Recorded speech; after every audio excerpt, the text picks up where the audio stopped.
My name is Maren Cole, and I am 29 years old. 3 weeks from now, I will stand in a courtroom and watch my father's face drain of color.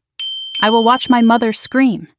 I will watch two bailiffs tackle a man who once controlled an empire, pressing his designer suit into courthouse carpet while he shouts about knowing important people. But right now, in this moment I am about to describe, I know none of that. Right now, I am about to open an envelope that will change everything. The bailiff will read the list. Item 1, Item 2, routine numbers that make my parents' lawyer smile with satisfaction. Then Item 3. The judge will lean forward. His eyes will narrow. "Stop immediately," he will say, his voice cutting through the courtroom like a blade. "Get security in here. Now." My father will bolt from his chair, my mother will clutch her pearls and wail, and I will stand perfectly still, hands folded, heart calm, because I have been waiting 4 years for this moment. They thought they could silence me, they thought wrong, but I am getting ahead of myself. Let me take you back to where it started. 3 weeks earlier, on a Tuesday morning, that began like any other. The coffee was brewing when the doorbell rang. I remember that detail because I was standing at the kitchen counter watching the dark liquid drip into the pot, thinking about nothing more complicated than whether I had time to review case files before my 9 o'clock meeting. My apartment in Northeast Portland caught the morning light beautifully at that hour. I had chosen it for that reason, among others. The way the sun came through the windows and made the plants on the sill glow green. The way the space felt like mine, every corner earned, every piece of furniture chosen with intention. I had built this life with my own hands. No trust fund, no family connections, just 4 years of working harder than anyone expected and saving every dollar I could spare. The doorbell rang again, more insistent this time. I set down my coffee cup and walked to the door, some instinct already whispering that this was not a delivery, not a neighbor, not anything routine.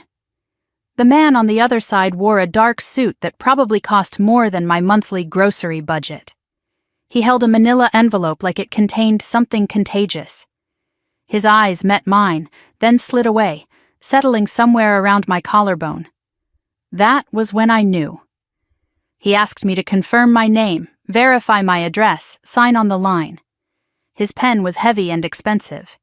The envelope passed from his hands to mine, and he turned and walked away without another word, like he wanted distance between himself and whatever I was about to read. I stood in the doorway for a long moment, watching him disappear down the stairs. Then I closed the door, walked to my kitchen table, and opened the envelope with hands that were not quite steady. The header stopped my breath. In the matter of the conservatorship of Maren Elizabeth Cole, petitioners Victor Cole and Claudia Cole. My parents. My own parents were petitioning the court to declare me incompetent. I read the words 3 times before they assembled into meaning. Pattern of emotional instability, financial immaturity, and reckless decision-making. Unable to manage personal affairs without risk of significant harm. They wanted control of everything. My bank accounts, my apartment, my car, my decisions. They wanted to put their 33-year-old daughter, a senior forensic accountant who specialized in catching fraud, under their legal guardianship like a child who could not be trusted with her own lunch money. I kept reading, each line worse than the last. My career choice described as evidence of poor judgment. My estrangement from family framed as isolation requiring intervention. My financial independence twisted into proof that I was wasting resources without proper guidance. And then, near the bottom of the petition, a phrase that made my blood run cold. Respondent may possess materials that could endanger herself and others. They were not just trying to control me, they were trying to find something specific. I set the papers down and looked around my apartment. At the bookshelf I had assembled myself, filled with novels and professional journals. At the peace lily on the windowsill that I had nursed from a struggling seedling into something thriving. At the framed photo of myself at my master's graduation, alone, smiling, free. This was my life, every inch of it earned. And they thought they could take it because they had money and lawyers and a lifetime of practice making their cruelty look like concern. 4 years ago, I walked away from the Cole family. I was 25, fresh out of graduate school, interning at my father's company because he insisted it would teach me the real world. It taught me something, all right. It taught me that the man I called father would look me in the eye and tell me that some questions were not meant to be asked, that some doors were meant to stay closed. I had found discrepancies in the accounting records, payments that did not match invoices, material orders that did not align with what arrived on job sites. I brought my concerns to him privately, professionally, thinking he would want to know.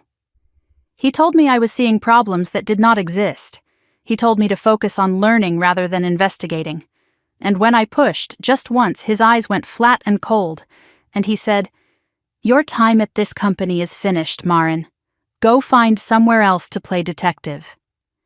I left that night, packed a single suitcase, drove to a studio apartment I could barely afford, and started building a life that did not depend on their approval or their money.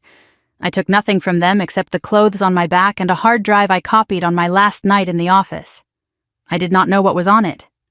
I just knew they were hiding something, and some instinct told me to keep a record. That hard drive had sat in my safe for 4 years.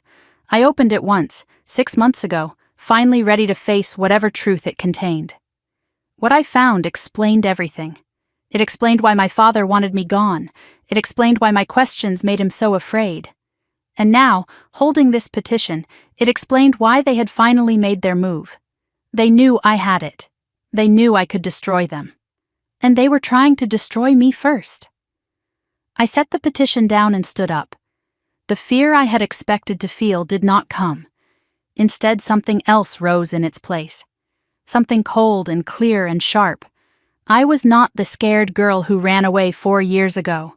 I was a woman who had built her own life from nothing. A woman who caught fraud for a living. A woman who had evidence they thought was buried. I walked to my bedroom, opened my laptop, and began searching for a very specific kind of lawyer. Someone who specialized in fighting predatory conservatorships. Someone who understood that family could be the most dangerous enemy of all. I found her name in article after article. Diane Mercer. The woman who dismantled power grabs for a living.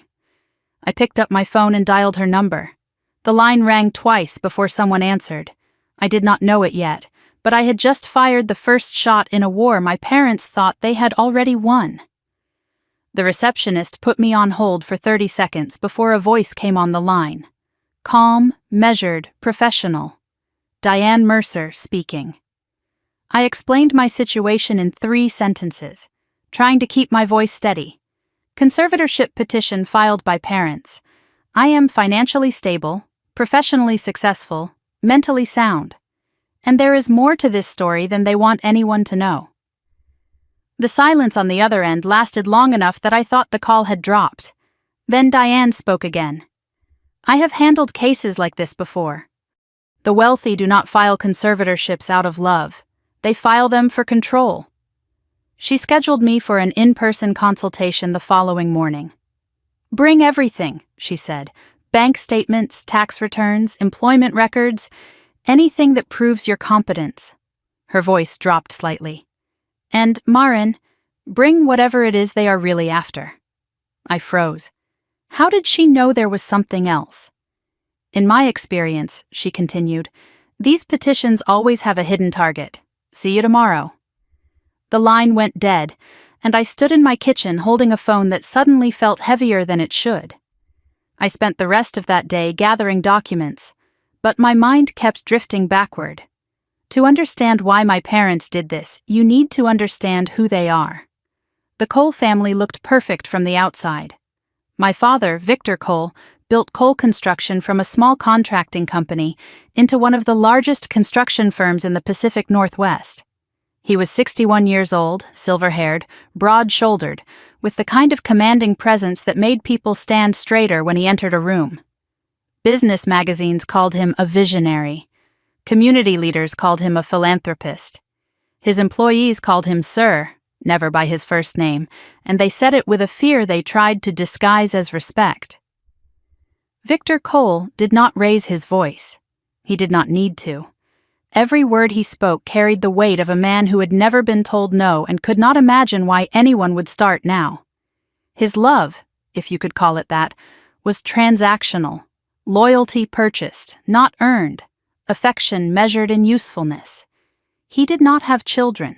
He had investments. My mother Claudia was 58 and beautiful in the way that required constant maintenance. She had been born into a modest family and married her way up, and she never let anyone forget the distance she had climbed. Her role in the Cole household was clear. Victor made the decisions, and Claudia made them look elegant. She chaired charity committees, hosted galas, cultivated the right friendships. Her smile was always perfect, her outfits always appropriate, her opinions always calibrated to reflect well on the family. She was not cruel in the obvious ways my father could be. Her cruelty was softer, wrapped in concern, delivered with a sympathetic tilt of the head. "I am just worried about you, darling. You seem so lost." She made disappointment feel like love, and love feel like something you had to earn by being someone other than yourself. Our family home sat in Willow Heights, a gated community where every lawn was manicured and every family had secrets they paid good money to keep hidden. 6 bedrooms, 3-car garage, a pool we rarely used, and walls that absorbed sound so efficiently that you could scream and no one outside would ever know. Then there was Sloane, my sister, 3 years younger, and everything I was supposed to be. Sloane had learned early how to play my parents' game. She mirrored their ambitions, echoed their opinions, laughed at their jokes, and was rewarded with their approval. She went to the college they chose, studied the major they suggested, and walked straight from graduation into a marketing position at Cole Construction, where she reported to our father and told him exactly what he wanted to hear. Sloane was not stupid. She was strategic. She understood that in our family, independence was rebellion, and rebellion was punished. So she made herself indispensable, the perfect daughter, the golden child. We shared a bedroom growing up, whispered secrets in the dark, built blanket forts, and dreamed about the future.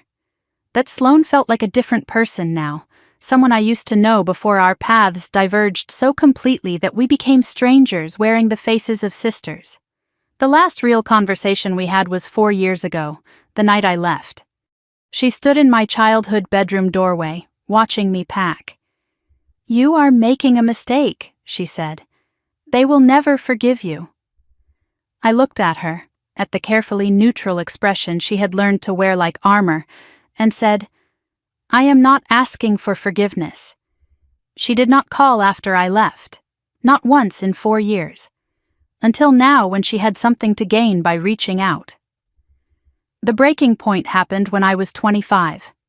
I had just finished my MBA and was interning at Cole Construction, assigned to the accounting department because my father thought it would bore me into switching to something more useful, like management. Instead, I excelled. Numbers made sense to me in a way people never quite did. Clean, logical, honest. Except the numbers at Cole Construction were not honest. I found discrepancies almost immediately. Invoices that did not match purchase orders. Payments to vendors that did not appear in any database. Project budgets inflated by 15 or 20% with no clear explanation. One project kept appearing in the irregularities. The Westfield Bridge renovation. I cross-referenced material orders with delivery receipts. The gaps were staggering. Grade 60 rebar ordered, but internal memos referenced grade 40 being delivered. Premium concrete specified in contracts, but standard mix noted in site reports. Someone was substituting cheaper materials and pocketing the difference. I brought my findings to my father, privately, professionally, thinking he would want to know. His face went still when I showed him the documents. His eyes, always cold, turned to ice. "You are seeing problems that do not exist," he said. "Some doors are meant to stay closed, Maren. Close this one." That was not advice. That was a command. The next morning, my office computer had been upgraded without my knowledge, and all the files I had been reviewing were gone. My access to the financial archives was revoked. HR called to inform me that my internship was ending early due to restructuring.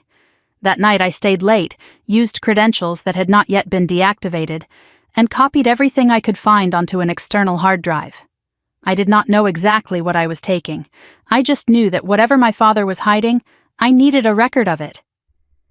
I drove away the next morning and did not look back. 6 months later, a headline appeared in the Portland Tribune. Westfield Bridge collapse. 3 construction workers dead. I remember reading it in my studio apartment, coffee going cold in my hands. The official investigation concluded it was unforeseen material fatigue. Coal construction was cleared of any negligence. Settlements were paid quietly, quickly, sealed. My father gave a statement expressing deep sympathy for the families, and I sat alone, knowing in my gut that those 3 men had died because of the discrepancies I had found, the questions I had asked, the door my father had slammed in my face. I never opened the hard drive. Not then. I was too scared, too uncertain, too focused on surviving my new life to confront the weight of what I might have carried with me. But 4 years later, 6 months before that petition arrived at my door, I finally found the courage. What I saw confirmed everything I had feared. Financial records showing systematic fraud, material substitutions across multiple projects, emails between my father and his CFO discussing how to keep the paper clean, and a direct connection to the Westfield Bridge, to the substandard materials, to the 3 men who fell to their deaths because someone decided their lives were worth less than profit margins. I closed the files and sat in silence for a long time. Now, holding the conservatorship petition, I understood. This was never about protecting me. This was about silencing me. They knew I had the evidence. They knew I could destroy everything my father had built. And they were trying to take control of my life before I could use it. I walked to my bedroom closet, knelt before the small safe hidden behind a false panel, and entered the combination. The door swung open. The hard drive sat there, black and ordinary, containing everything. Tonight, I would read through every file again. Tomorrow, I would meet Diane Mercer and tell her the truth. And whatever came after, I would face it standing up. They had 4 years to find me, to silence me, to make this go away. They waited too long. Now it was my turn. The safe opened with a soft click that sounded louder than it should in the silence of my bedroom. The hard drive sat where I had left it months ago, black plastic shell holding secrets that had cost 3 men their lives. I lifted it carefully, as if it might shatter, and carried it to my bed where my laptop waited. The evening light was fading outside my window, casting long shadows across the room. I connected the drive, watched the files populate across my screen, and felt my forensic accountant training take over. Whatever I was about to see, I would see it clearly. No more running.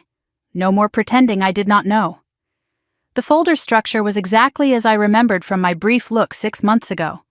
Projects organized by name and date, financial records, internal communications. Hundreds of documents I had copied in a panic 4 years ago without understanding what they contained. I clicked on the folder labeled Westfield Bridge Renovation and began to read.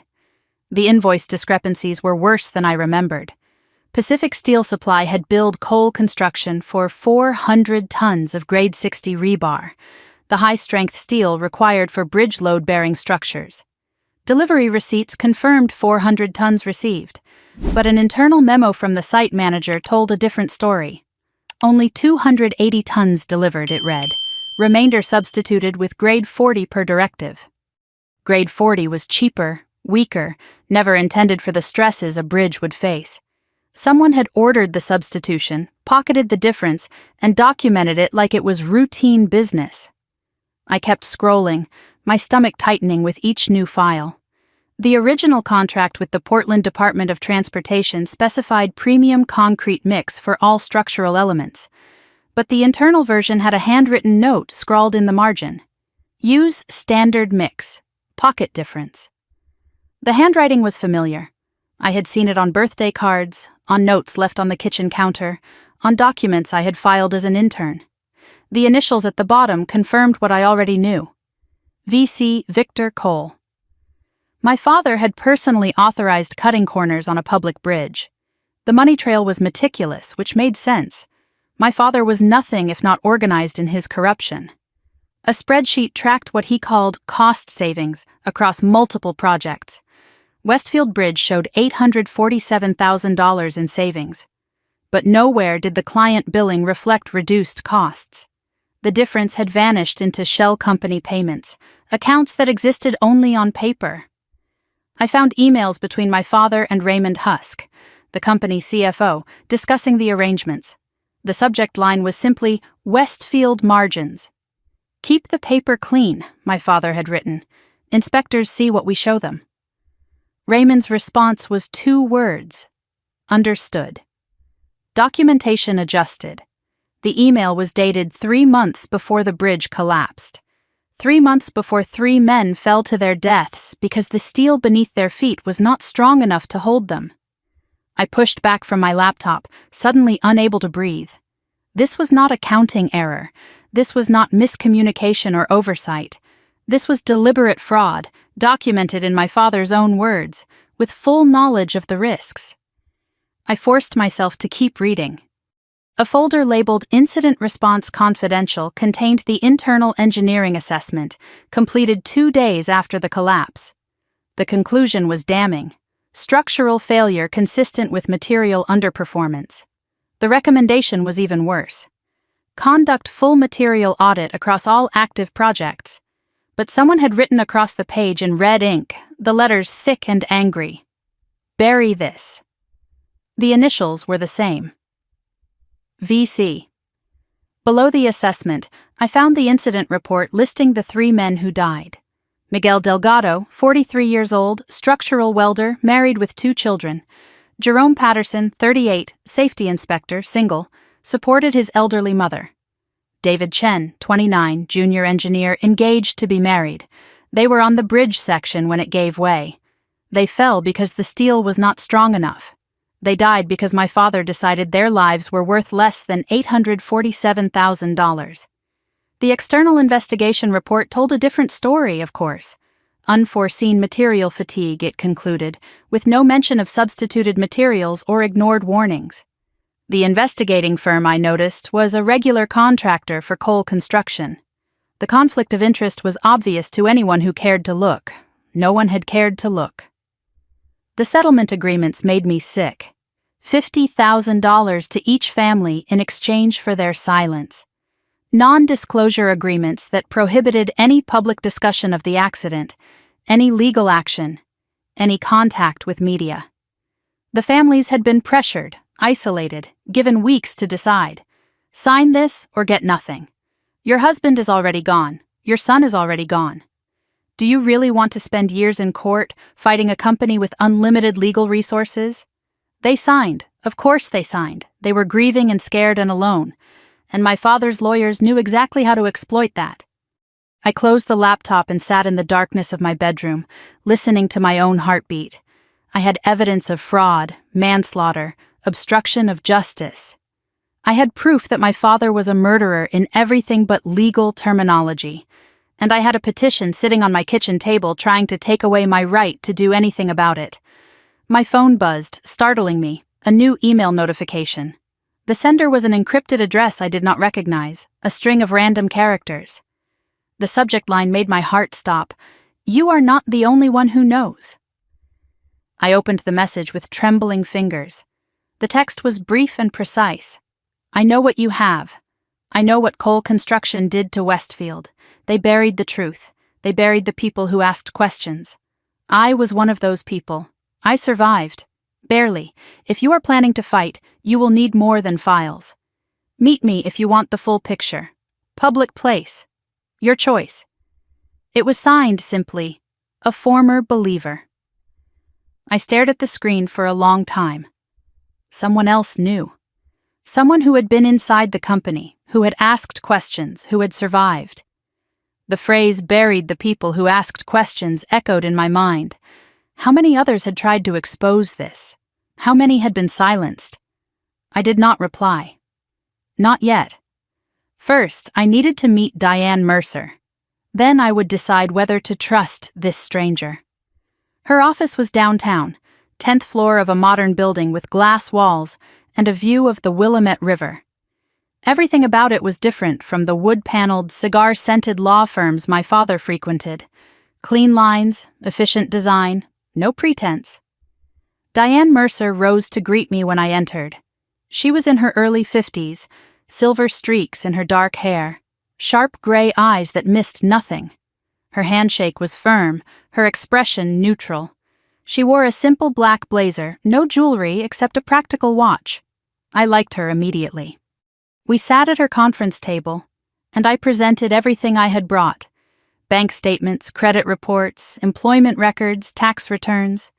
She reviewed each document carefully, nodding at the obvious evidence of my competence. "On paper, their case is absurd," she said finally. "You are clearly capable of managing your own affairs, which means this is not about capability." She looked at me directly. "What are they really after?" I hesitated for only a moment. Then I placed the hard drive on her desk. I told her everything.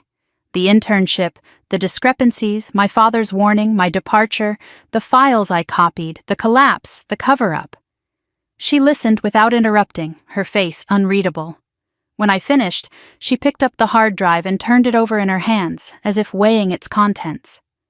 "This is not just a conservatorship defense anymore," she said quietly. "This is evidence of criminal fraud and negligent homicide. If this goes public, your father faces prison. They know you have it. That is why they filed." I nodded.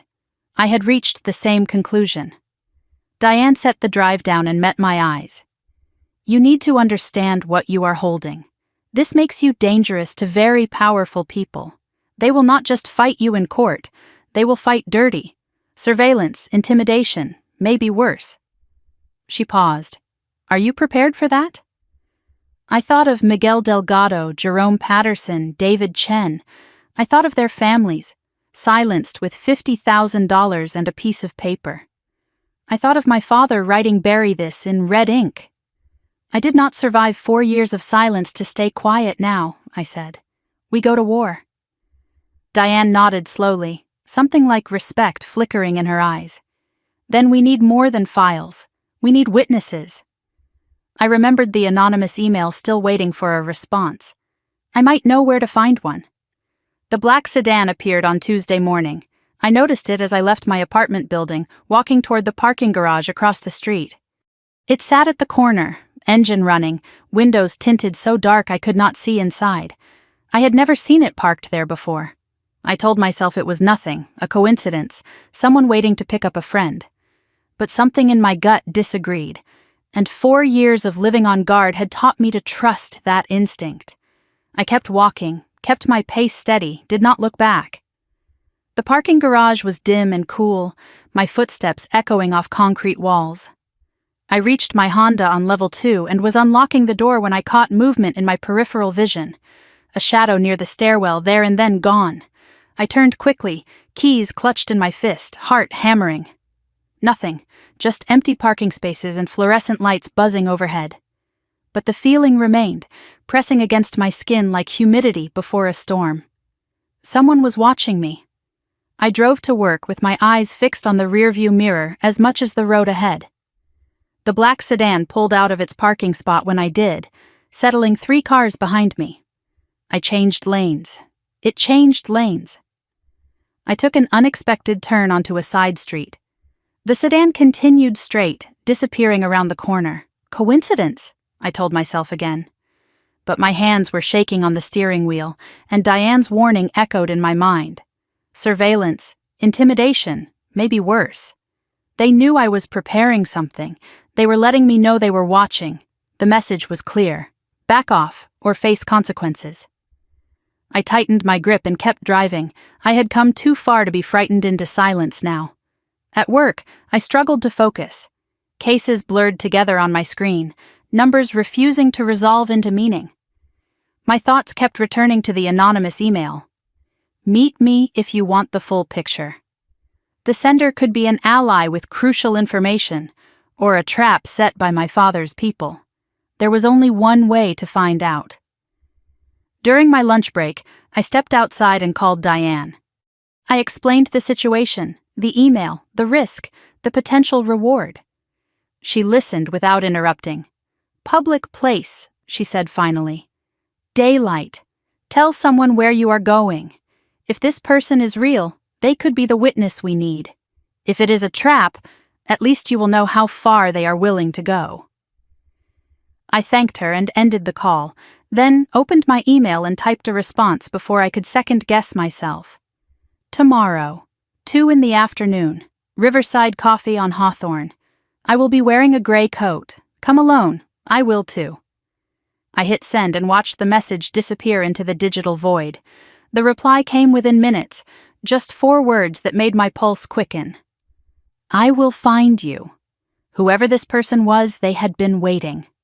Watching. Ready to meet the moment I reached out. That should have frightened me more than it did. Riverside Coffee was exactly the kind of place I needed. Busy, public, full of witnesses. Large windows let in afternoon light, and the constant hum of conversation provided cover for any discussion I might need to have. I arrived 15 minutes early, took a corner table with clear sightlines to both the entrance and the emergency exit, and ordered a black coffee I had no intention of drinking. The minutes crawled past. I watched every person who entered, measuring them against the faceless sender of that encrypted email. Young couples holding hands, students hunched over laptops, an elderly man reading a newspaper. None of them seemed to be looking for me. At 2:03, the door opened and a man walked in. Late 40s, weathered face, graying stubble, a slight limp in his left leg. He scanned the room with the methodical precision of someone trained to assess threats quickly. His eyes found me, recognition flickering in them, and he walked toward my table without hesitation. He stood there for a moment, not sitting, studying my face like he was confirming something he already knew. Maren Cole. It was not a question. "And you are?" "Marcus Webb. I used to work for your father." He paused, and something in his expression shifted. "I was on Westfield Bridge the day it collapsed." He sat across from me, folding his hands on the table. I noticed the scars immediately. Burn marks on his knuckles, surgical scars running up his forearms. His left leg was stiff beneath the table, a metal brace visible under his jeans. This was a man who had paid a physical price for something. His eyes were tired but sharp, the eyes of someone who had seen too much and learned to stop expecting anyone to believe him. "You have files," he said quietly. "I saw you copy them 4 years ago." I stared at him, shock freezing the questions in my throat. He continued before I could speak. "I was working late that night. Security camera in the server room. I saw you downloading everything you could find onto an external drive. I erased the footage so no one else would know." The room seemed to tilt around me. He had known for 4 years. He had protected me without my knowledge, hidden my theft from the people who would have destroyed me for it. Why? The word came out barely above a whisper. "Because I hoped someday you would use them." He leaned back, and I saw the weight he carried in the set of his shoulders. "I have been waiting to see if you had the courage." Marcus told me his story in pieces, each fragment adding to a picture I had only glimpsed from the outside. He had been a senior structural engineer at Cole Construction for 15 years.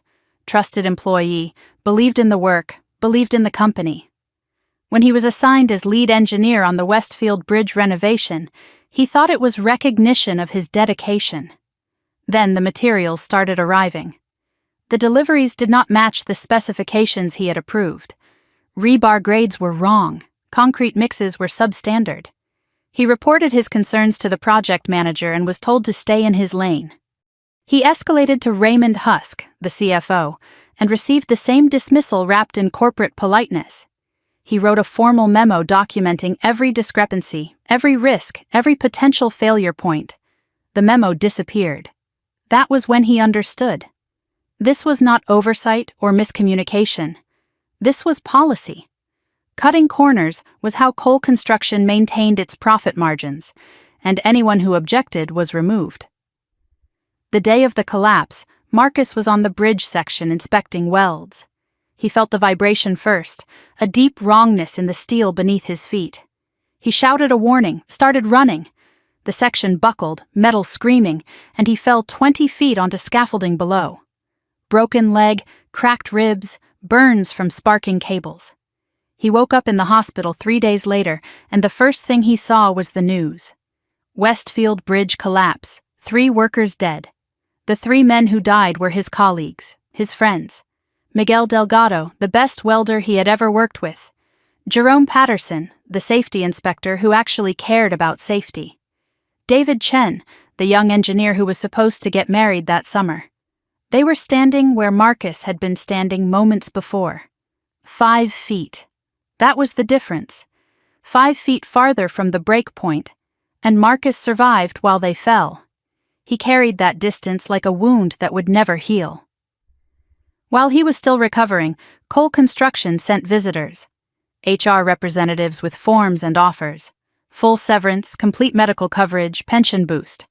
All he had to do was sign an agreement never to discuss Westfield publicly. Marcus refused. 2 weeks after he returned to work, he was fired for performance issues. His medical coverage was terminated. His pension was contested in court, a battle he was still fighting. No engineering firm in the Pacific Northwest would hire him. "My father does not just silence people," Marcus said, his voice flat and hard. "He erases them." He told me about Miguel, the man who had noticed the steel was wrong and said so the night before he died. About Jerome, who filed 3 safety reports that month, all of which vanished. About David, the youngest on the team, who should have been planning his wedding instead of plummeting to his death. These were not just names in a report. They were men with families, futures, morning coffees, and evening dinners. They died because my father decided profit mattered more than their lives. And for 5 years, Marcus had been trying to make his survival mean something. "Alone, my evidence is not enough," he said. "They have had 5 years to build walls, but combined with what you have, the financial records, Victor's signatures, the emails, together we can tear those walls down." I looked at this broken man, scarred and limping and still fighting. He had protected me without knowing me. He had waited years for someone with the courage to stand up. "I have a lawyer," I said. "We are building a case." His eyes lit with something that might have been hope. "Then let me help, let me testify, let me say their names in a courtroom where my father cannot erase them." I reached across the table and shook his scarred hand. "Welcome to the war." Before we left, Marcus leaned close, his voice dropping to barely a whisper. "They have been following me for 3 years. Cars, sometimes people on foot. If you saw a black sedan near your apartment, that is not coincidence. From now on, assume nothing is private. Assume everything you say and do is being watched." I thought of the sedan that morning, the shadow in the parking garage, the feeling of eyes on my skin. I nodded slowly. "I understand." We exchanged contact information using encrypted apps he recommended, then left separately, 5 minutes apart. I drove home the long way, watching my mirrors, taking random turns. No sedan appeared, but that meant nothing. They did not need to follow me every moment. They just needed me to know they could. My apartment building appeared ahead, ordinary and safe in the late afternoon light. I parked across the street and walked toward the entrance, keys in hand, mind still processing everything Marcus had told me. I climbed the stairs to my floor, rounded the corner to my door, and stopped. The door was ajar. Not by much, 2 inches, maybe less. But I always locked it. Always. I never forgot. I stood frozen, staring at the thin strip of darkness visible through the gap. Scratch marks surrounded the keyhole, fresh gouges in the metal plate. Someone had been inside. I pushed the door open slowly, using my elbow to avoid smudging any fingerprints that might remain on the surface. The living room revealed itself in stages as the door swung wider. Drawers pulled open, contents scattered across the floor. Couch cushions displaced, thrown aside like afterthoughts. Papers from my home office spread across every surface, some crumpled, some torn. The violation hit me like a physical blow, stealing the breath from my lungs. This was my sanctuary, the space I had built piece by piece over 4 years. Now it looked like a crime scene, which I supposed it was. I stood in the doorway for a long moment, heart pounding, listening for any sound that might indicate the intruders were still inside. Silence. Just the hum of the refrigerator and the distant noise of traffic outside. They were gone. But they had left their message written in chaos across everything I owned. I moved through the apartment carefully, cataloging the damage without touching anything. Kitchen cabinets hung open, containers shifted and examined. The bathroom medicine cabinet had been searched, bottles rearranged. My bedroom was the worst. Closet doors thrown wide, clothes pushed aside, shoeboxes emptied onto the carpet. They had been thorough, methodical, professional.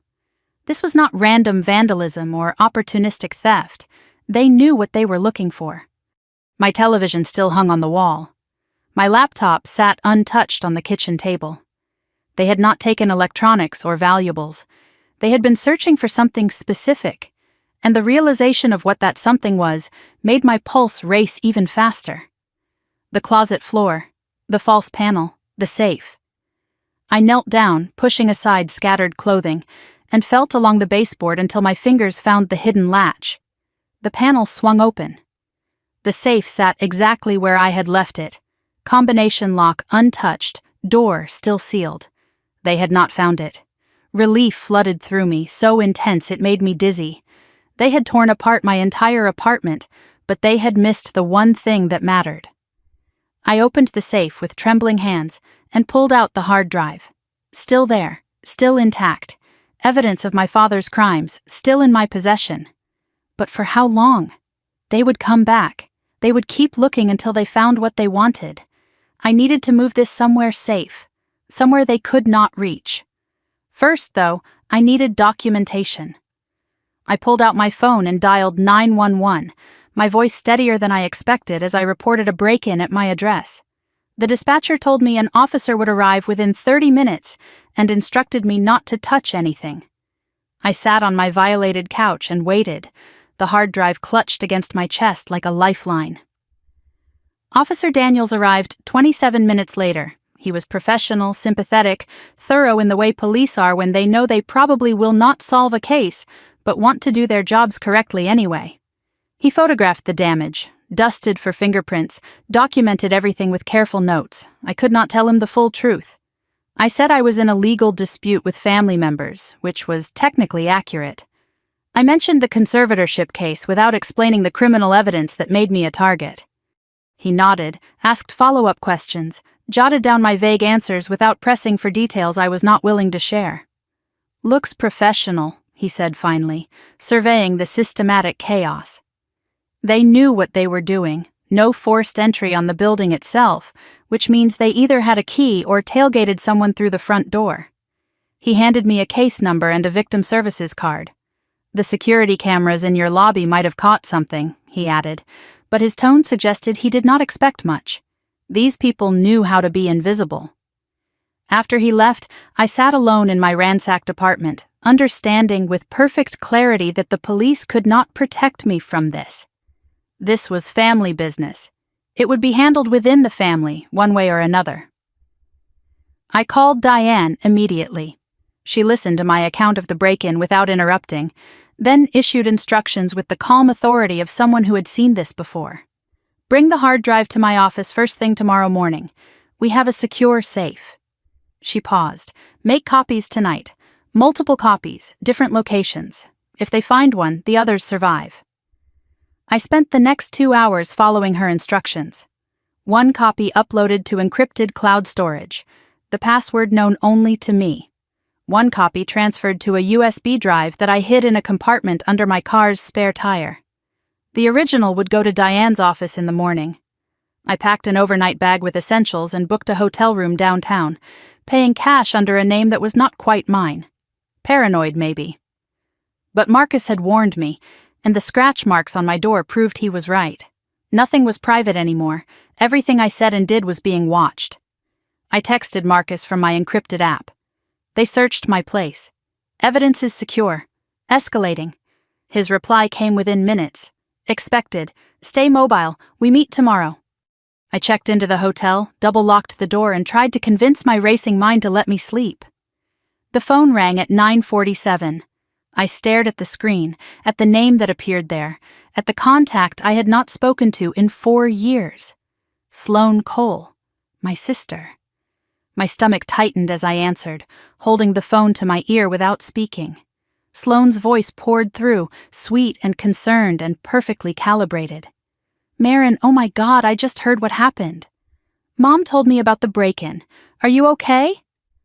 I processed her words slowly, each one landing like a stone in still water. Claudia knew about the break-in. The police report was filed 3 hours ago. Word traveled fast in the Cole network. "I have been so worried about you," Sloane continued, filling my silence with her rehearsed concern. "We all have. I know things have been difficult between us, but family is family, right? I just wanted to make sure you are safe." Every word sounded scripted. Every pause felt calculated. I recognized the performance because I had grown up watching our mother perfect it. Sloane had learned well. "Where are you staying tonight?" she asked, her voice dropping into something that was supposed to sound intimate and sisterly. "I could come over, we could talk, catch up. It has been so long." I kept my responses vague, my tone neutral. "I am fine, just shaken up, staying with a friend." But Sloane was not finished. She kept probing, her questions casual on the surface but pointed underneath. "Do you need anything? Money? A place to stay? I heard you have been seeing a lawyer. Is everything okay with your finances?"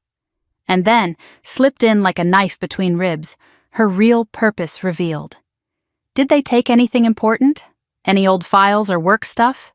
There it was. The question she had been building toward all along. The reason for this sudden concern after 4 years of silence. She was fishing for information. She wanted to know if the evidence was still in my possession, or if the break-in had succeeded.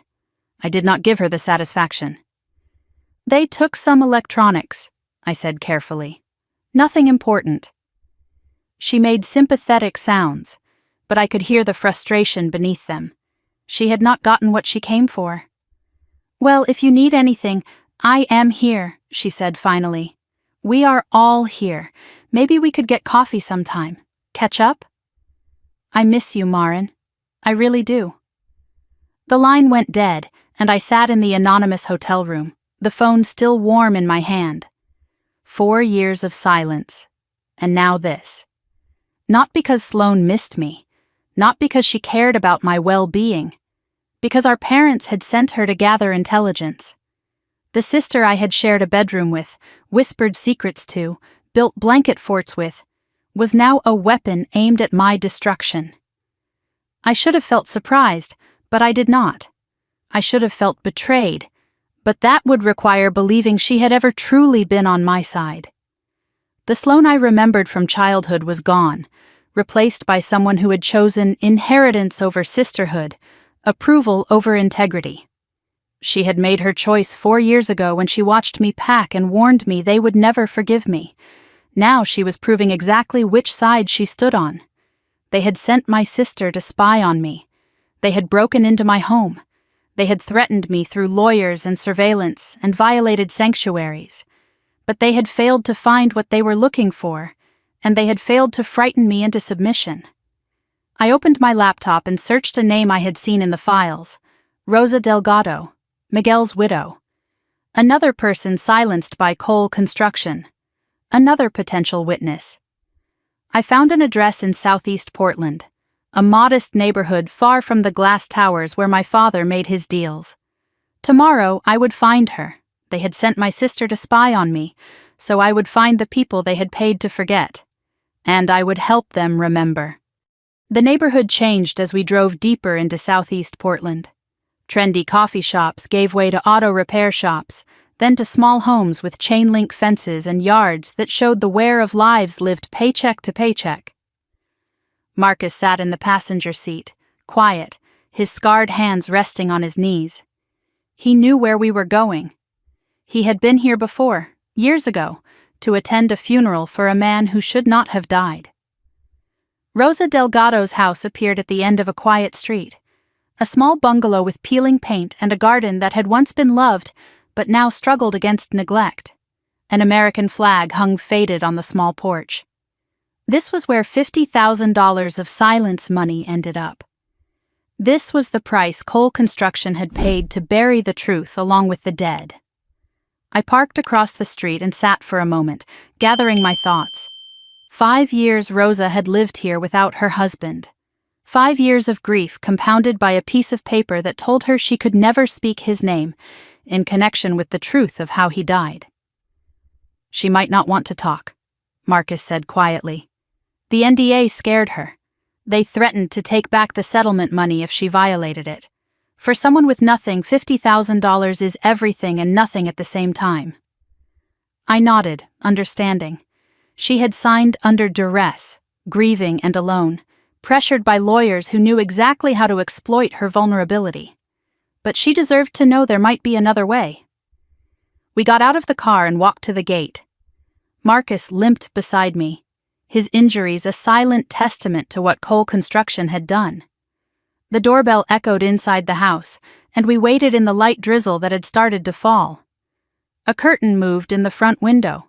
Someone was watching, deciding whether to answer. Then the door opened slowly, just a few inches, and a woman peered out at us with eyes that held too much sorrow and not enough trust. Rosa Delgado was in her mid-50s, small-framed with gray streaking through black hair that had probably once been vibrant. She wore a worn cardigan and house slippers, rosary beads wrapped around her wrist. Her face showed the particular weariness of someone who had cried too much for too long and now held tears in permanent reserve. When she saw Marcus, recognition flickered in her expression. Marcus Webb. Her voice was soft, accented with years in America, but roots still reaching back to Oaxaca. "I remember you from the funeral." Marcus nodded. "I remember you too, Rosa. I am sorry I have not come sooner." Her eyes moved to me and the wariness returned. Suspicion hardened her features. "Who is she?" Marcus glanced at me, and I knew this was my moment to earn trust or lose it entirely. "This is Marin Cole," he said. Rosa's face changed immediately. The name hit her like a slap. She stepped back, hand moving to the door as if to slam it shut. "Cole? You are one of them?" I spoke quickly, before she could disappear behind that door and the walls she had built around her grief. "Victor Cole is my father, but I am not here for him. I am here because of what he did, to Miguel, to you, to all of us." She studied my face for a long moment, searching for lies or hidden motives. Then she looked at Marcus. "You trust her?" He nodded slowly. "She has evidence, Rosa. Real evidence. She is fighting them." The silence stretched, broken only by the sound of rain dripping from the porch eaves. Finally, Rosa stepped aside. "Come in, but I cannot promise anything." The living room was small and immaculately clean, despite the age of the furniture. Plastic covers protected the couch. Religious icons hung on every wall. The Virgin of Guadalupe watched from above the television, surrounded by crucifixes and images of saints. But what drew my attention was the corner dedicated to Miguel, a shrine built from love and loss.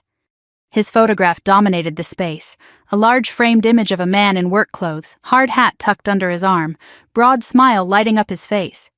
Candles surrounded the photo, some burned down to stubs, others fresh.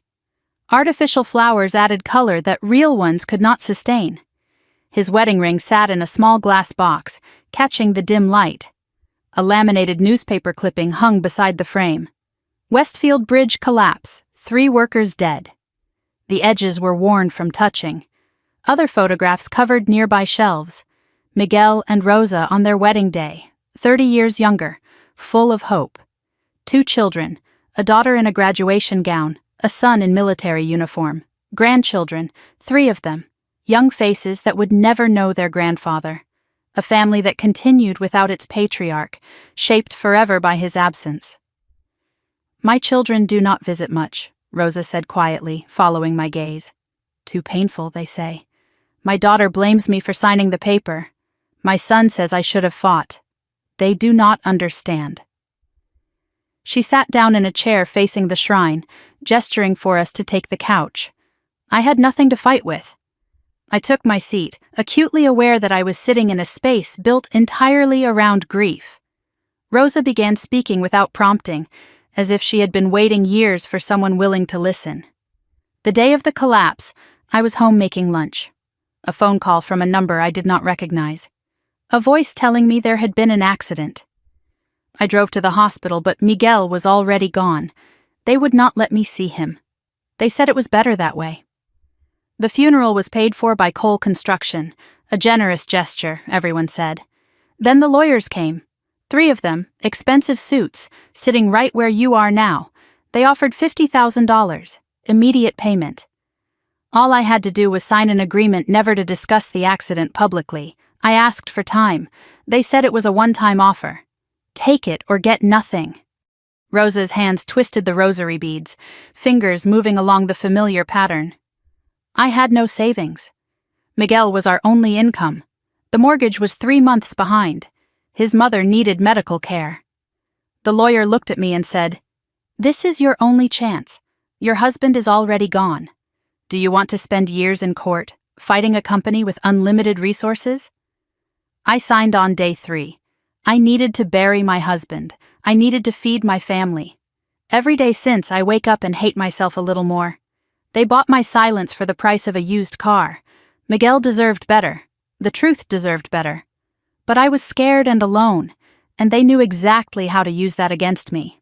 She rose from her chair and disappeared into the bedroom, returning with a manila folder clutched to her chest. "I signed their paper," she said. "But I kept copies of everything. The NDA, the settlement agreement, the letters they sent. I do not know why. Maybe I hoped someday someone would care." She handed me the folder, and I opened it carefully, scanning documents that confirmed everything she had said. Standard tactics for silencing victims. Legal language designed to intimidate. Payments structured to look like generosity while buying permanent silence. But there was something else, something Rosa had not mentioned. A handwritten note in the margin of her copy of the NDA. She had written a date and a single sentence, the night before he died. I looked up at her, and she nodded, understanding my unspoken question. The night before the collapse, Miguel could not sleep. He sat at this kitchen table until 2 in the morning. I asked him what was wrong. She paused, and when she spoke again, her voice was barely a whisper. He said, "Rosa, the steel they are using, it is not right. I told them. I wrote reports. Nobody listens. They care about money, not safety. Something bad is going to happen. I can feel it." "I told him to quit," Rosa continued. "Find another job. He said we needed the insurance, the pension. He said he would try one more time to make them listen. The next morning he kissed me goodbye and went to work. That was the last time." Her eyes met mine, and in them I saw not just grief, but anger, banked and burning after 5 years of enforced silence. "Your father knew," Miguel told his supervisors, and they told Victor Cole. "He knew the bridge was dangerous, and he let my husband walk onto it anyway. That is not an accident. That is murder with paperwork." The word hung in the air between us. Murder. She was right. There was no other word for what my father had done. I reached across and took Rosa's weathered hands in mine. "I have evidence. Financial records proving the fraud. Marcus can testify about the material substitutions. And now I have your story. What Miguel knew. What they paid to bury. Rosa, I cannot bring Miguel back. I cannot undo 5 years of silence. But I can make them answer for what they did. If you are willing to testify, to break the NDA, I will make sure you are protected." She looked at me for a long moment, tears streaming down her face, but something else burning in her eyes now, something that looked like fire. "For 5 years I have lit candles and prayed for justice. Maybe God sent you instead of an angel. Tell me what I need to do." Before I could answer, my phone rang. The caller ID made my blood run cold. Victor Cole. I answered, and my father's voice came through the speaker, cold and controlled, exactly as I remembered. Marin, we need to talk about what you are doing. I know you have been meeting with people, asking questions. I know about the engineer, I know about the widow. You think you are building something, but you are digging your own grave. When the court declares you incompetent, everything you own becomes family property. Your bank accounts, your apartment, your little files, everything, Marin, including the things you are trying so hard to hide.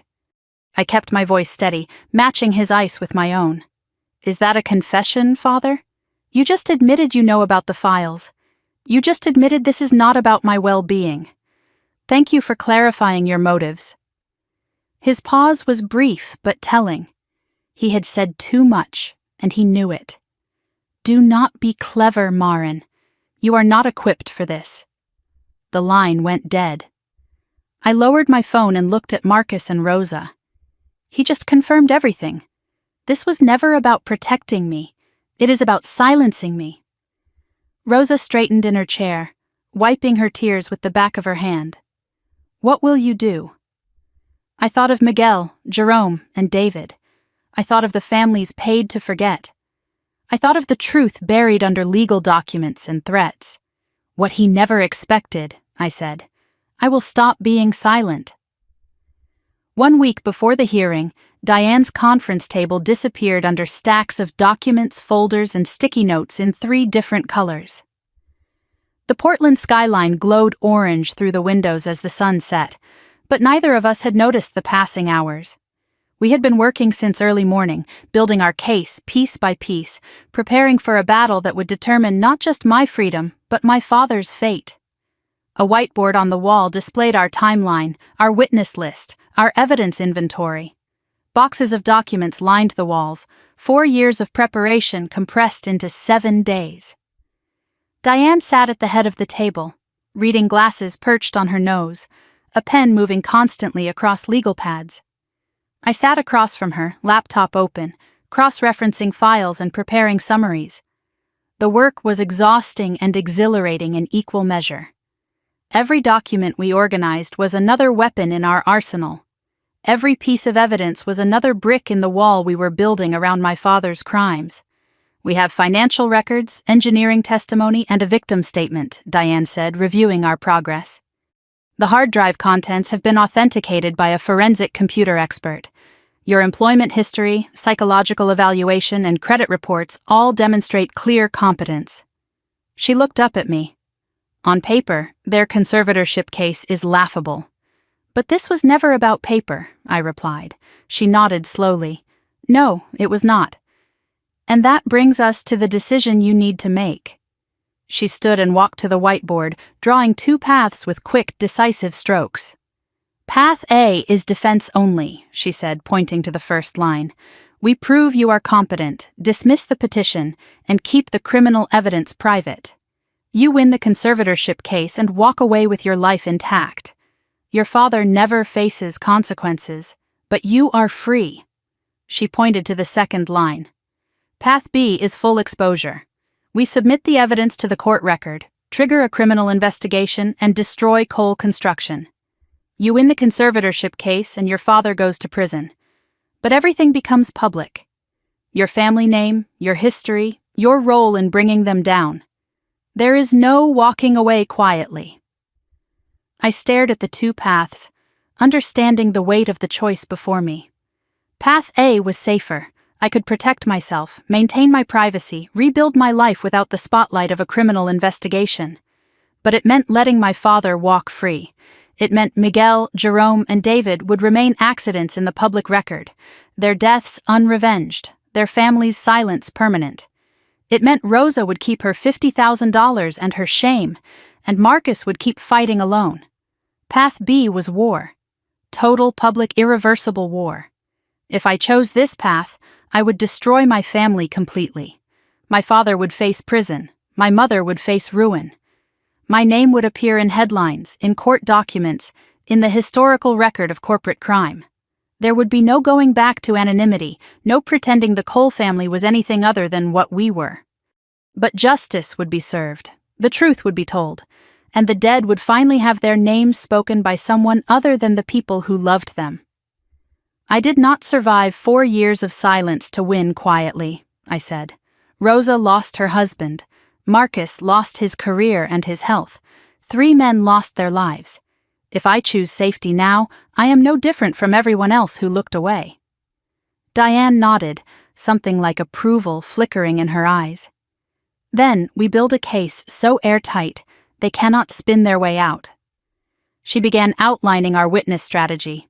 Janet Morrison, my supervisor at the accounting firm, would testify first. 20 years in the field, impeccable reputation, direct knowledge of my professional competence. She would paint a picture of a capable, reliable, exceptional employee, the opposite of the unstable daughter my parents had described. Dr. Patricia Huang, a clinical psychologist from Portland State, would testify next. She had conducted a legitimate evaluation, 8 hours of interviews and standardized testing, and her conclusions directly contradicted the fraudulent assessment my parents had submitted. No emotional instability, she would say. No cognitive impairment. Above-average resilience, clear judgment, appropriate emotional regulation. The polar opposite of everything Gerald Hoyt would claim. Marcus would testify about the material substitutions, the ignored warnings, the cover-up he had witnessed from the inside. His testimony was emotional, and Gerald would try to paint him as a disgruntled former employee, but his scars spoke louder than any cross-examination could dismiss. And Rosa would testify about Miguel's warning, about the pressure to sign the NDA, about 5 years of enforced silence. Diane had already prepared arguments for why her testimony should be admissible despite the non-disclosure agreement. Let them sue a grieving widow, she said. See how that plays in the press. The final piece of our strategy was the asset inventory. Standard procedure in conservatorship cases required a complete list of the respondent's assets. The bailiff would read it into the record, item by item, a routine formality meant to establish what the petitioners were seeking to control. But nothing about our case was routine. Diane read aloud as I typed the list. Savings account, First Portland Credit Union, $43,217. Checking account, same institution, $8,412. 2019 Honda Accord, paid in full. Condominium, Northeast Portland, mortgage satisfied. Each item was a brick in the wall of competence, proof of years of disciplined building. Then she paused. The hard drive. How do we list it? I considered the question carefully. It was personal property, legally mine, but its contents were explosive. List it exactly as it is, I said. External hard drive containing personal and professional documents. Diane smiled, understanding the strategy. When the bailiff reads that in court, Victor will know exactly what it means. And so will the judge, once we explain. We were using their own weapon against them. The conservatorship required an asset inventory. We would give them one, and hidden in the routine list of bank accounts and property would be the bomb that would destroy them. That night, alone in my hotel room, the weight of everything finally crashed down on me. The preparation was finished, the witnesses were ready, the evidence was organized and authenticated. There was nothing left to do but wait, and in the waiting, the fear found room to grow. What if I lost? What if Gerald found a loophole, a technicality, a way to twist the facts? What if the judge looked at a daughter accusing her father of murder and saw only family drama, only bitterness, only a woman too damaged by estrangement to think clearly? What if I destroyed my father and felt nothing but emptiness? What if I destroyed him and felt everything? I did not cry often. I had trained myself out of it during childhood, learning that tears were weakness in my parents' house, ammunition they could use against me. But that night, alone in an anonymous room with the city lights blinking through the window, I let myself break. Sobs shook my body, tears soaking the pillow, 4 years of pressure finding release. It was not weakness, it was survival. Some weights cannot be carried without setting them down occasionally. My phone buzzed. A text from Janet Morrison, my supervisor, my mentor, The woman who had believed in me when I had barely believed in myself. Whatever happens next week, you are not alone. You have already proven who you are.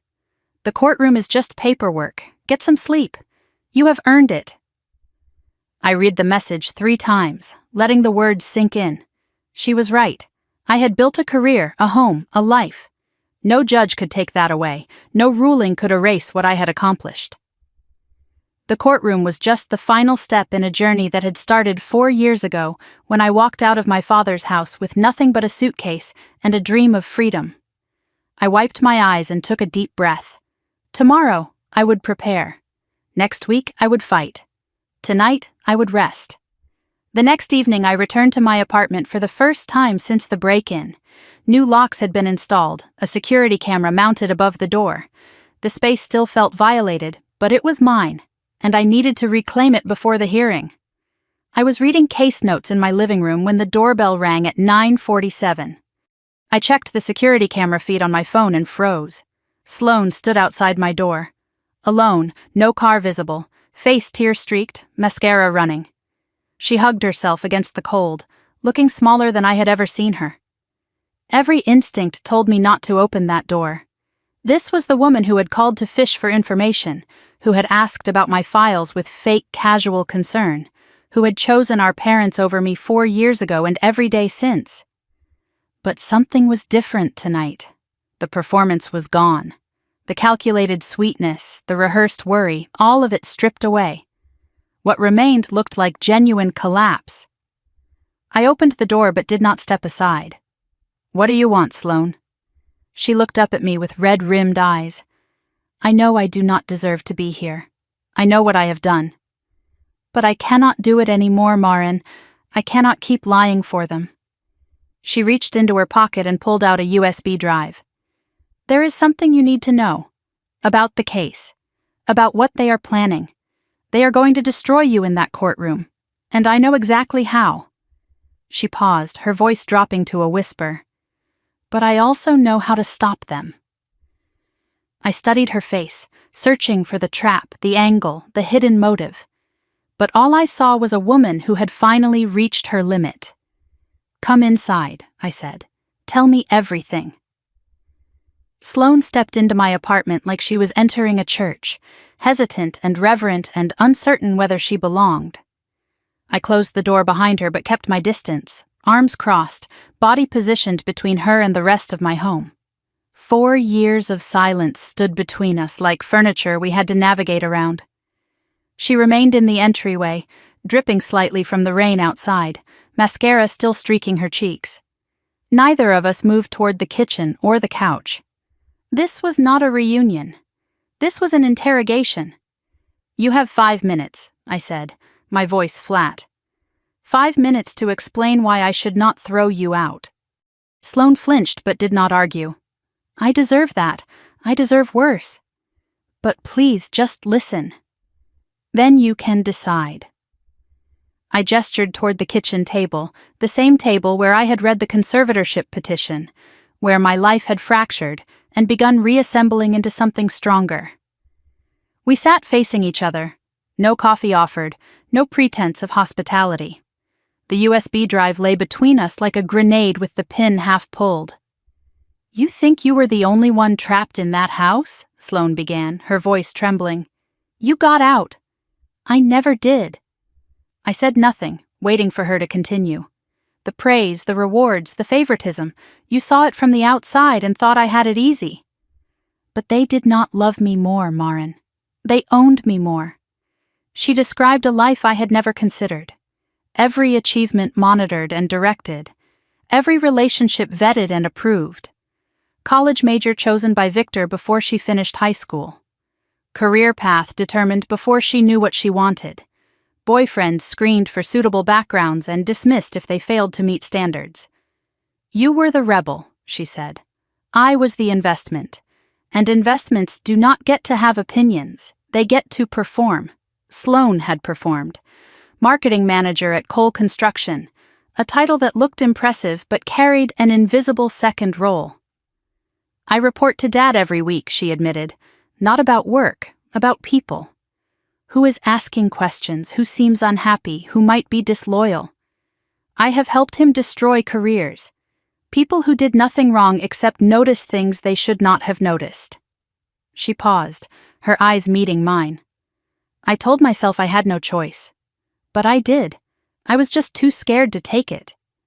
Then they told me about you, she continued, about the conservatorship. They said you were unstable, dangerous, that you had stolen company property and needed to be protected from yourself. I believed them. At first. But then I started looking at the files myself. What she found had shattered the fragile framework of denial she had built around her life. Coal construction was dying. For 6 months she had noticed anomalies in marketing budgets, funds being redirected, projects cancelled without explanation. She dug carefully, quietly, using skills she had learned from years of operating in our father's shadow without being noticed. The company was hemorrhaging money. Westfield Bridge was not an isolated incident. 3 more projects showed similar cost savings, similar material substitutions, similar structural concerns. Lawsuits were pending, insurance claims denied, contracts canceled by clients who had started asking uncomfortable questions. Dad has been hiding it from everyone, Sloane said. Even Mom did not know until recently. He needs cash. Fast. The banks will not lend because there are too many red flags. Private investors pulled out after their due diligence uncovered problems. Your apartment, your savings. It is not about control. He needs liquid assets to survive the next quarter, and if he gets conservatorship, he gets access to everything you own. But it was not just about money, she explained. It was about silence. He knows you have the Westfield files. If those go public during a financial audit, it is not just bankruptcy, it is prison. The conservatorship is not about taking your money, it is about taking your silence. I absorbed her words, feeling the pieces click into place. My father was desperate, cornered, fighting for survival with the only weapons he knew, control and manipulation. And I was standing in his way. There is more, Sloane said. I sat in on their meeting with Gerald Hoyt last week. They have a strategy for the hearing, and it is brutal. She outlined their plan with the precision of someone who had memorized every word. Phase 1 was character assassination. The psychiatric evaluation Gerald would present had been written based entirely on Claudia's descriptions. The doctor had never met me, never spoken to me, never conducted any actual assessment. He would testify that I showed signs of paranoid delusion, obsessive behavior, detachment from reality. They would use my isolation as proof, my lack of romantic relationships, my small social circle, my estrangement from family. They would say my obsession with old files was evidence of mental instability. Phase 2 was the theft narrative. Gerald would argue that the hard drive contained stolen company property. He would demand the court seize it as evidence of my inability to make sound decisions. If the judge agreed, they would get both the files and the conservatorship. 2 birds, 1 gavel. Phase 3 was the backup plan. If it looks like they are losing, Gerald will file an emergency motion claiming you are an imminent danger to yourself. They have a witness ready to testify that you made suicidal statements. That is perjury, I said, my voice cold. Sloane nodded. They do not care. They are cornered animals. There is no line they will not cross. Who is the witness? She hesitated, and I saw the shame wash across her face before she spoke. Me. They wanted me to say it. That is why I am here. I will not do it. The silence that followed was suffocating.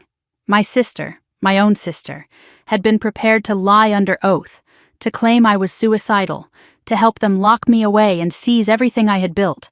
The betrayal was so complete it almost circled back to absurdity. You were going to lie, I said slowly.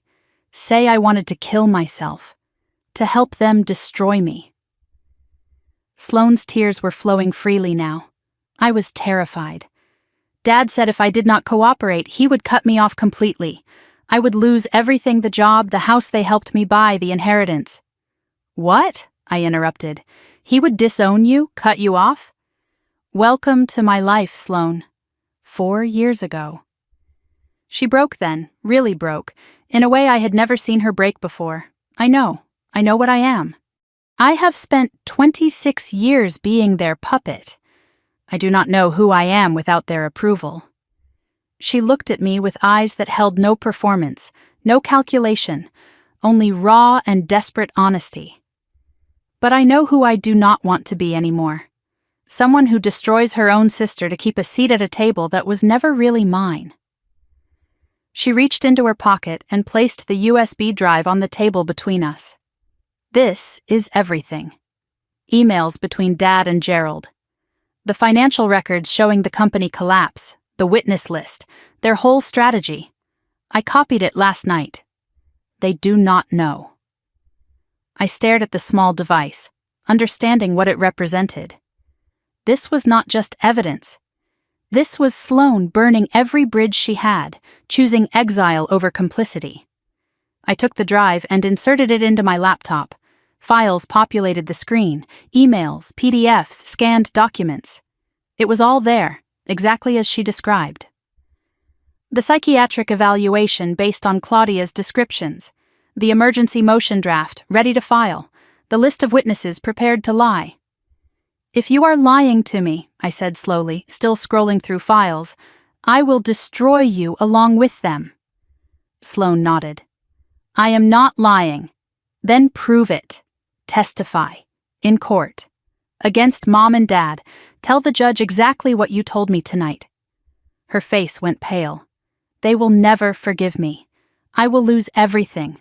The job, the house, the inheritance. I will have nothing." I closed the laptop and met her eyes.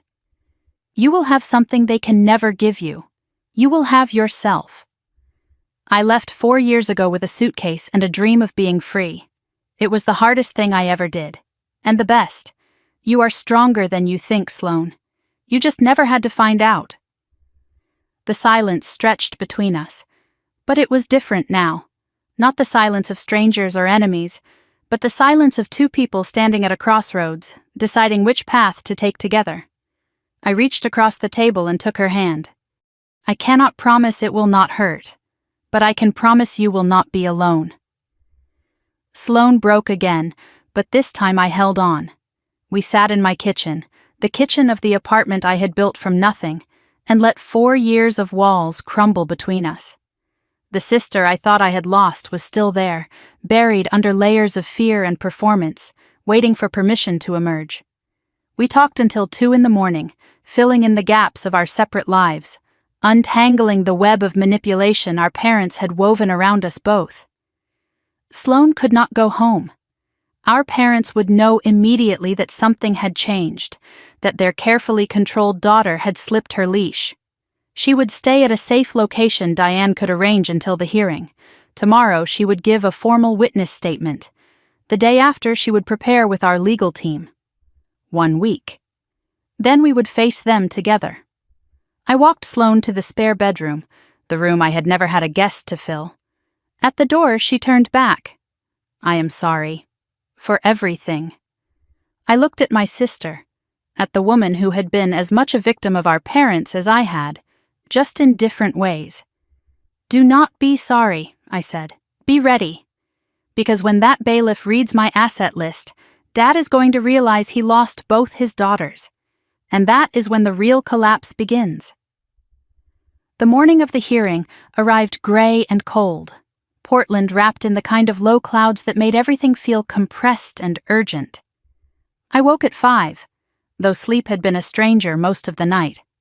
My professional outfit hung on the closet door where I had placed it the evening before. Navy blazer, white blouse, simple pearl earrings that had belonged to my grandmother on my mother's side, a woman I barely remembered but who had never been part of the coal machinery. The clothes were armor disguised as respectability. I dressed carefully, checked my reflection 3 times, and still felt unprepared for what was coming. Diane picked me up at 7:30. Sloane was already in the back seat, pale but composed, wearing a simple gray dress that made her look younger and more vulnerable than her 26 years. We drove through morning traffic in silence, each of us carrying our own weight into battle. There was nothing left to say. Everything had been planned, prepared, rehearsed. Now we just had to execute. The Multnomah County Courthouse rose before us like a monument to the idea that justice could be contained in stone and procedure. Gray columns, American flags, imposing steps that countless people had climbed with hope or dread, or some mixture of both. I had driven past this building hundreds of times without really seeing it. Now it looked different, charged with significance, the place where my future would be decided by a stranger in black robes. We parked in the garage beneath the building, our footsteps echoing off concrete walls as we walked toward the elevator. Sloane stayed close to me, drawing strength from proximity, or perhaps giving it. I could not tell anymore where her courage ended and mine began. Diane led us through security, past metal detectors and board guards, into an elevator that carried us to the 3rd floor. The hallway stretched ahead, lined with wooden doors, and the quiet murmur of lives being reshaped by legal proceedings. Room 317, Family Court Division, the door that would decide everything. My parents were already there, seated on a bench outside the courtroom with Gerald Hoyt between them. Victor wore a charcoal suit with a silver tie, power colors chosen to remind everyone in the room of his status and authority. His posture was confident, his expression controlled, a man who had walked into countless negotiations expecting to win.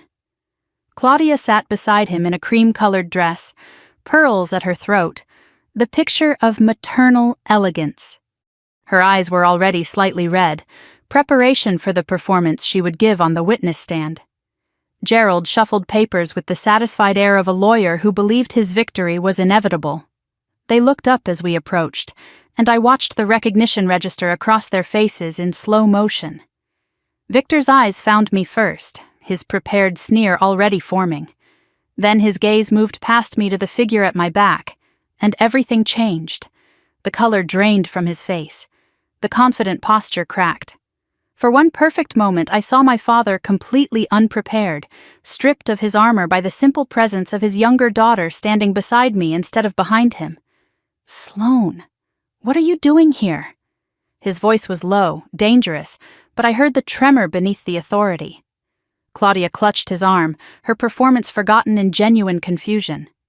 "Sweetheart, why are you with her?" Sloane did not flinch. She met our father's eyes with a steadiness I had never seen in her before. "I am here to tell the truth, Dad. Something this family has avoided for too long." She walked past them into the courtroom without another word. I followed, allowing myself one moment of satisfaction at the expression on Victor's face. The first shot had been fired, and it had landed exactly where I intended. Behind me I heard urgent whispered conference between Victor and Gerald. The confident strategy they had built was already crumbling, and the hearing had not even begun. Courtroom 317 was smaller than I expected, wood-paneled walls and fluorescent lights giving it the institutional feel of a place where difficult decisions were made daily. The judge's bench sat elevated at the front, American flag to the right, state flag to the left. 2 tables faced the bench, petitioner's table on the left, respondent's table on the right. I took my seat beside Diane, Sloane settling into the gallery directly behind me. In the back rows, I spotted Marcus and Rosa, quiet presences offering solidarity. Janet Morrison sat near the door, ready to be called when needed. These were my people, my witnesses, my army of truth-tellers assembled against the machinery of my father's lies. The clock on the wall read 9:12. 18 minutes until the hearing began. I folded my hands on the table and focused on my breathing, letting each exhale carry away a layer of tension. Victor and Claudia entered with Gerald, taking their positions at the petitioner's table. My father did not look at me. He was too busy regaining his composure, rebuilding the mask that Sloane's defection had cracked. I could feel his fury radiating across the aisle, but I did not turn to meet it. He was not worth my attention anymore. "All rise," the bailiff announced at exactly 9:30. "The Honorable Judge Margaret Harrison presiding." We stood as a side door opened and the judge entered. She was in her early 60s, silver hair pulled back severely, reading glasses perched on a face that suggested she had heard every lie the legal system could produce and had stopped being impressed long ago. Her reputation preceded her: thorough analysis, no tolerance for theatrics, a commitment to truth that had made her both respected and feared. She took her seat and surveyed the room with sharp eyes that seemed to catalog everything. "Be seated," she said. "We will begin." The petition was straightforward in its cruelty. Gerald Hoyt rose with the practiced grace of a man who had delivered thousands of arguments, his expensive suit and confident gestures projecting success and credibility. "Your Honor, we are here today out of deep concern for Marin Elizabeth Cole."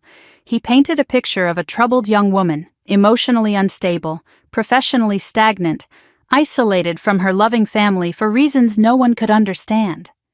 She has made questionable financial decisions, obsessed over irrelevant documents, withdrawn from healthy relationships.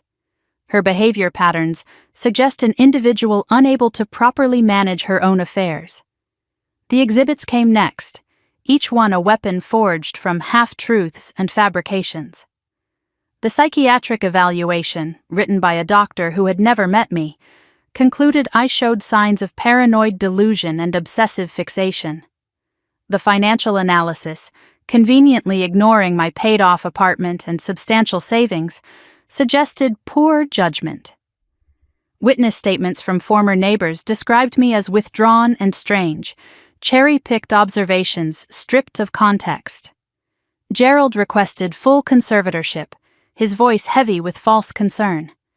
This will allow the petitioners to protect their daughter from her own harmful decisions, to manage her finances responsibly, to ensure she receives the care and guidance she clearly needs. I sat motionless, hands folded, face neutral. Inside, fire burned behind a wall of ice. Diane's hand touched my arm briefly. "Steady, wait." Victor took the stand next, transforming before my eyes from boardroom predator to grieving father.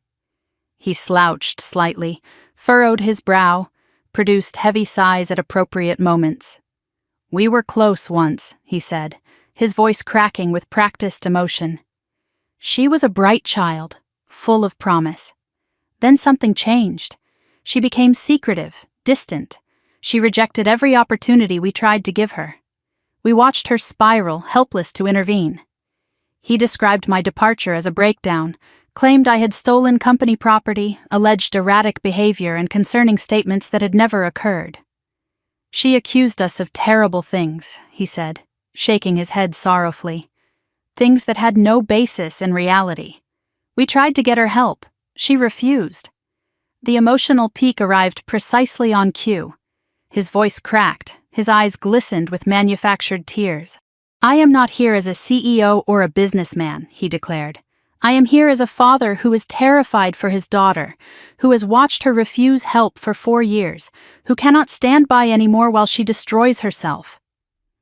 He dabbed at his eyes with a handkerchief, and I watched the man who had ordered materials substituted on a bridge, who had buried the truth about 3 deaths, who had sent people to ransack my apartment, play the victim with flawless precision. Claudia followed, her performance equally polished. "My baby girl," she whispered, tears already flowing. "I do not know where we went wrong. We gave her everything, the best schools, every opportunity. She threw it all away." She described my interest in documentation as obsessive, my independence as isolation, my competence as delusion. "I lie awake every night wondering if she is okay," she concluded, her voice breaking. "Wondering if today is the day we get a terrible phone call." Even the judge's expression softened slightly at the display, and I felt a chill run down my spine. Claudia was good at this. A lifetime of practice had made her dangerous. Gerald rested his case with visible satisfaction. He glanced at me, expecting defeat, expecting the broken woman his evidence had portrayed. Judge Harrison turned to our table. "Ms. Mercer, you may present the respondent's case." Diane rose slowly, deliberately, buttoning her blazer with movements that commanded attention. She walked to the center of the room and let the silence stretch until everyone was watching her. "Your Honor," she began, her voice calm and clear. "I appreciate counsel's theatrical presentation. However, I am going to present something this courtroom has not seen yet. Evidence, real evidence, not psychiatric evaluations written by doctors who have never met my client. Not financial analyses that conveniently ignore 4 years of demonstrated competence. Not tearful performances from parents whose concern emerged only when my client became inconvenient." Victor's composed mask flickered. Gerald leaned over, whispering urgently. Something was wrong. This was not going according to their plan. Diane turned to the judge with quiet confidence. "I would like to call my first witness. Janet Morrison, Ms. Cole's supervisor and professional mentor. She will explain exactly how incompetent my client really is." Janet rose from the gallery and walked toward the witness stand, and I felt the tide begin to turn. Janet Morrison took the witness stand with the calm authority of someone who had spent 20 years navigating complex financial systems and was not easily impressed by courtroom drama. She wore a gray suit, minimal jewelry, reading glasses on a chain around her neck. Her presence radiated credibility, the kind that came from expertise earned through decades of meticulous work. Diane approached with measured steps, letting the contrast between Janet's professionalism and the emotional performances we had just witnessed settle into the room. "Ms. Morrison, what is your role at Whitmore and Associates?" "Senior partner," Janet replied. "I oversee our forensic accounting division. And how long have you supervised Maren Cole?" 3.5 years. Can you describe her work performance?" Janet turned slightly to look at me, and I saw warmth in her eyes despite the formal setting. "Maren Cole is one of the most capable accountants I have ever mentored. She is meticulous, analytical, and exceptionally reliable.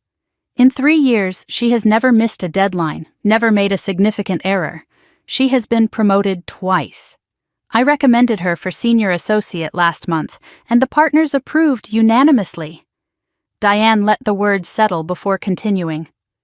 "How would you characterize her judgment and decision-making abilities?" Janet's response was immediate and firm. "Maren does not just do her job, she excels at it. She catches fraud that other accountants miss. She is trusted with our most sensitive cases. The idea that she cannot manage her own affairs is, frankly, absurd." The words hung in the courtroom air like a verdict delivered before the official ruling. I watched Gerald shift uncomfortably in his seat, his confident posture beginning to erode. Victor's jaw tightened, but he maintained his composed mask. The narrative they had constructed was encountering resistance it had not anticipated. Diane thanked Janet and called our next witness. "Dr. Patricia Huang, please take the stand." Dr. Huang was a clinical psychologist from Portland State, 15 years of experience, published researcher, the kind of expert whose credentials could not be easily dismissed. She had actually met me, spent 8 hours conducting interviews and standardized tests, done the work that the petitioner's expert had skipped entirely. "Dr. Huang," Diane began, "you conducted a psychological evaluation of Ms. Cole?" "Yes, over 3 sessions totaling 8 hours. What were your findings?"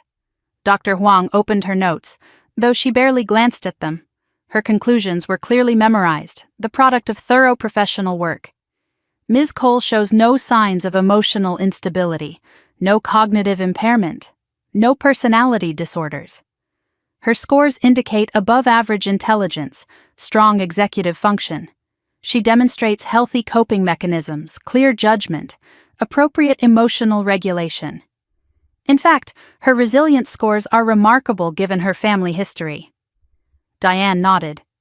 "You reviewed the evaluation submitted by petitioners?" "I did." Dr. Huang's tone shifted, becoming sharper. "And what did you observe about that evaluation?" "That evaluation was written without ever meeting the subject. It is based entirely on second-hand accounts from family members." She paused, letting her next words land with full weight. "That is not a psychological evaluation. That is character assassination dressed in medical terminology." "Objection," Gerald said, rising. "Speculation." Judge Harrison did not hesitate. "Overruled. The witness is qualified to assess methodology." I watched Gerald sink back into his chair, and something shifted in the room. The first visible crack in the petitioner's case.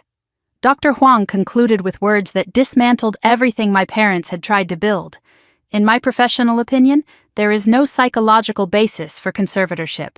Ms. Cole is fully capable of managing her own affairs. The real question is why her parents are so determined to prove otherwise. Diane moved to the evidence phase, presenting exhibits 1 through 12 in rapid succession. Bank statements showing consistent savings and responsible spending. A credit report with a score of 782 and 0 delinquencies. Tax returns filed on time for 4 consecutive years. Mortgage documents proving I had purchased an apartment and paid off the loan early. Vehicle title showing I owned my car outright. Investment accounts demonstrating a modest but growing retirement fund. Employment records documenting promotions, raises, and positive performance reviews. Letters of recommendation from colleagues, supervisors, and clients who trusted me with their most sensitive financial matters. "Your Honor," Diane said, gesturing to the stack of documents before the judge, "this is what financial competence looks like. Not inherited wealth, not family connections, self-made stability, built over 4 years of independent living. The petitioners claim Ms. Cole cannot manage money. The evidence proves she manages it better than most." Judge Harrison reviewed the documents carefully, her expression unreadable but her attention absolute. The numbers did not lie. They could not be spun or reinterpreted or dismissed as emotional testimony. They were facts, cold and clear and devastating to the case against me. Diane pivoted, and I felt the energy in the room shift. We had established my competence. Now it was time to establish their motive. "Your Honor, we have demonstrated Ms. Cole's capability. Now I would like to address the question this court should be asking. Why are the petitioners really here?"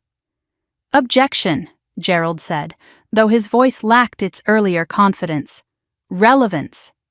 Diane responded without hesitation.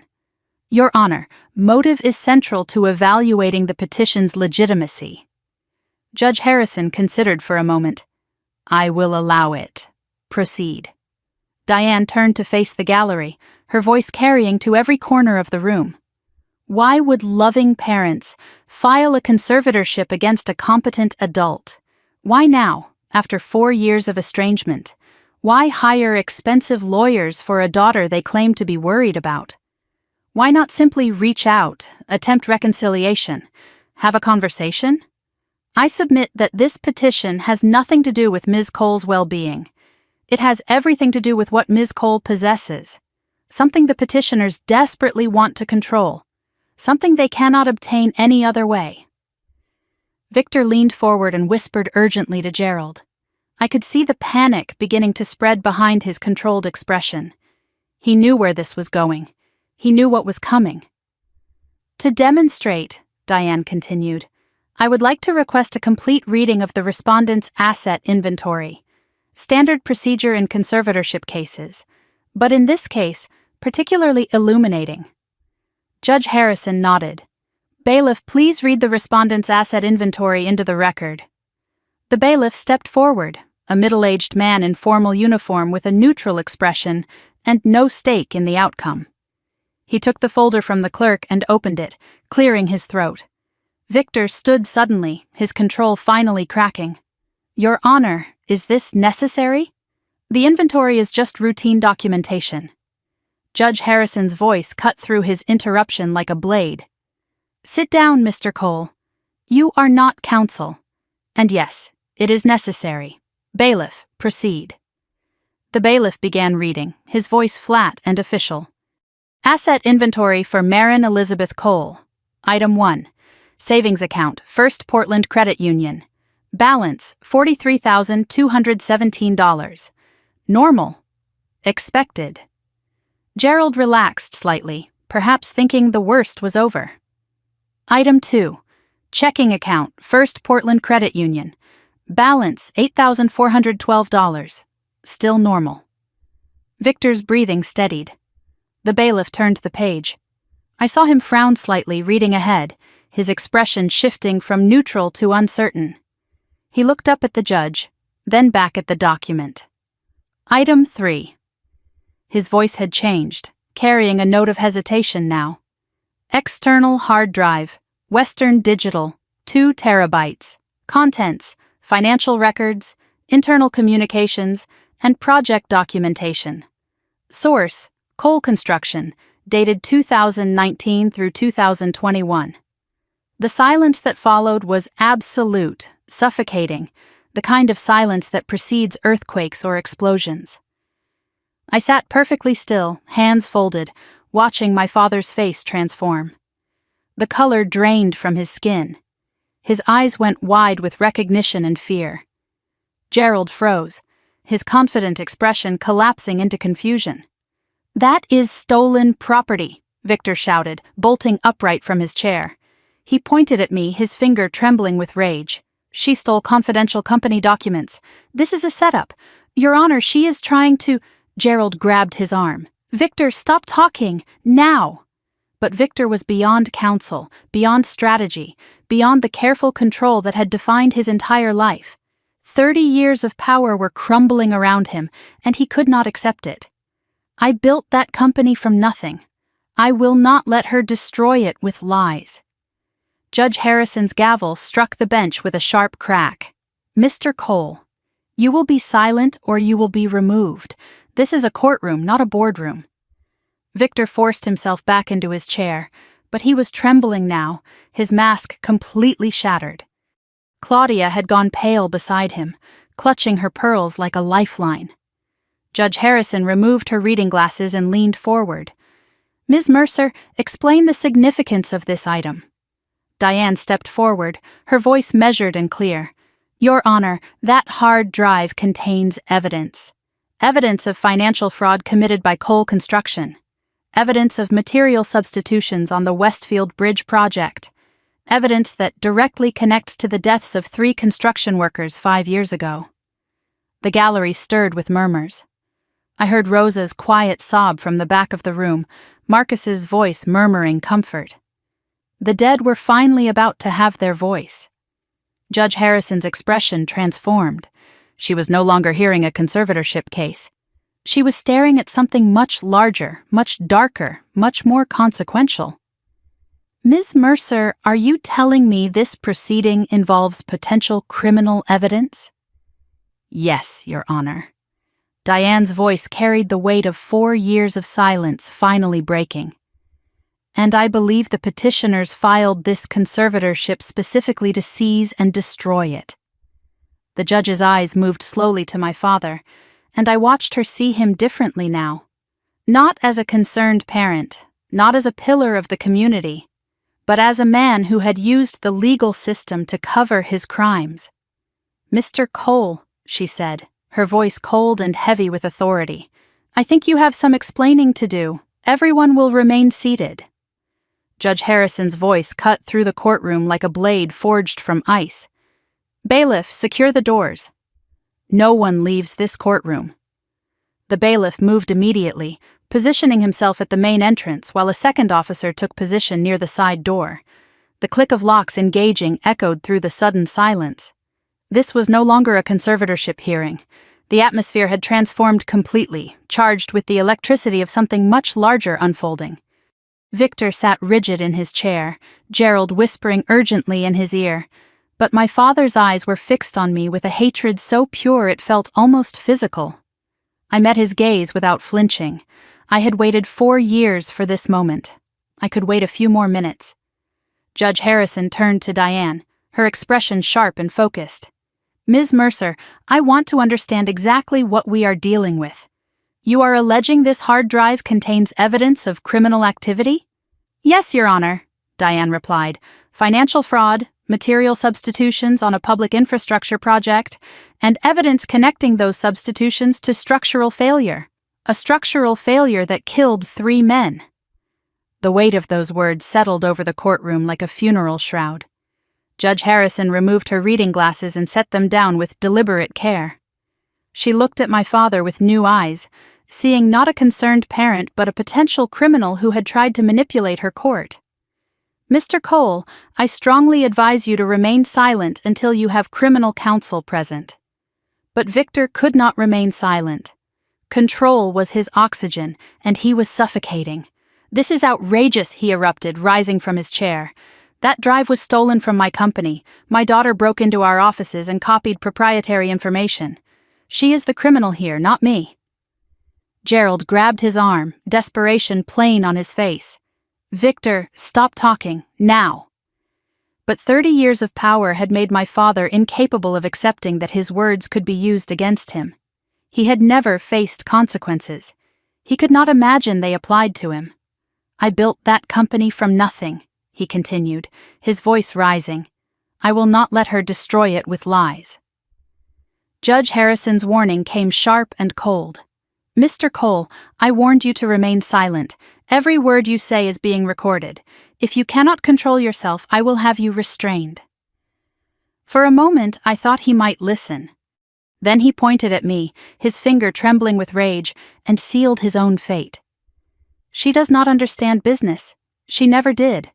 Sometimes you have to make difficult decisions, cut costs, adjust materials. It is how the real world works." The silence that followed was devastating, absolute.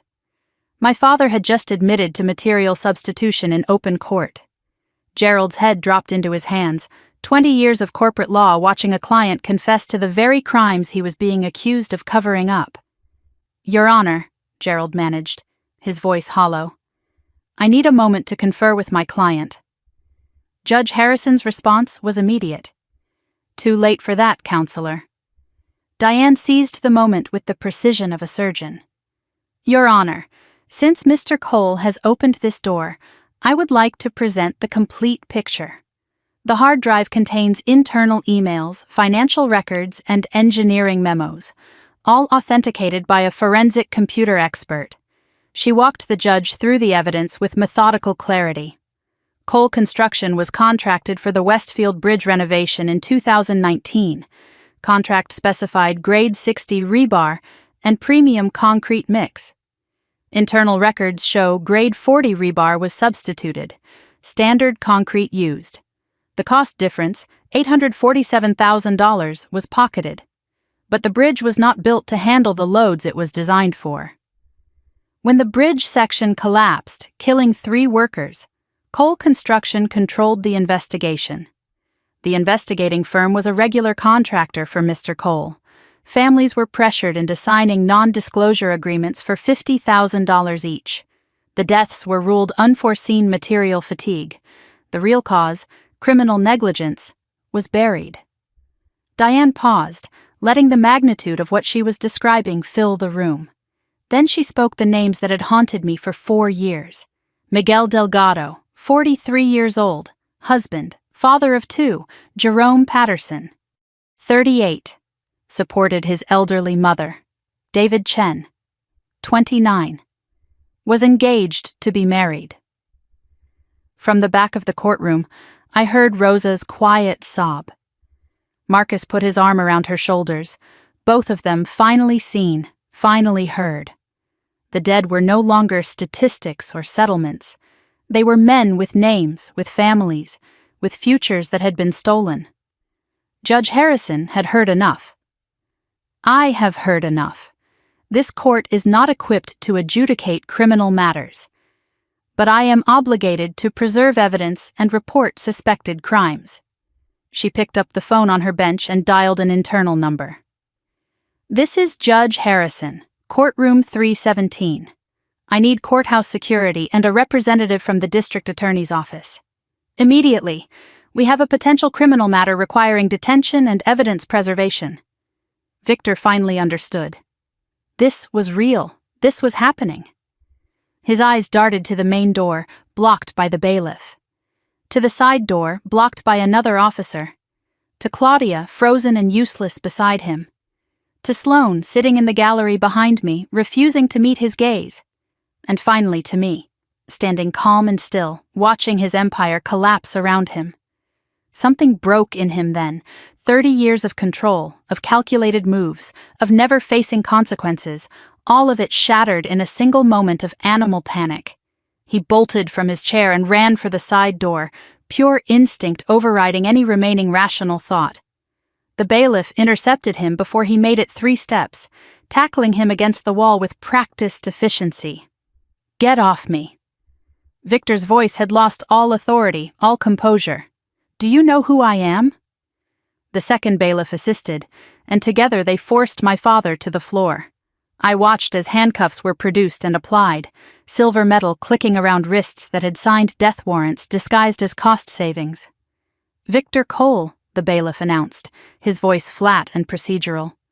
"You are being detained pending investigation." The image burned itself into my memory. The CEO of Cole Construction, face pressed into courthouse carpet, designer suit wrinkled and disheveled, silver hair scattered across the floor. The man who had controlled everything, controlled by 2 bailiffs and a pair of handcuffs.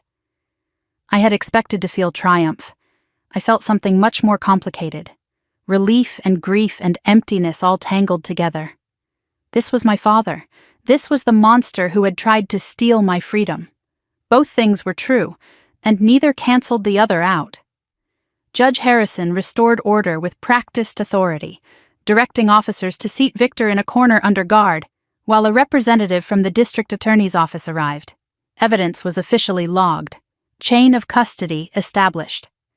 The legal machinery that would grind my father to dust was beginning to turn. Then she turned her attention back to the original matter, regarding the petition for conservatorship filed by Victor and Claudia Cole. Based on the evidence presented today, I find no basis whatsoever for this petition. The respondent, Marin Cole, has demonstrated clear financial competence, professional excellence, psychological stability. The petition is hereby dismissed with prejudice.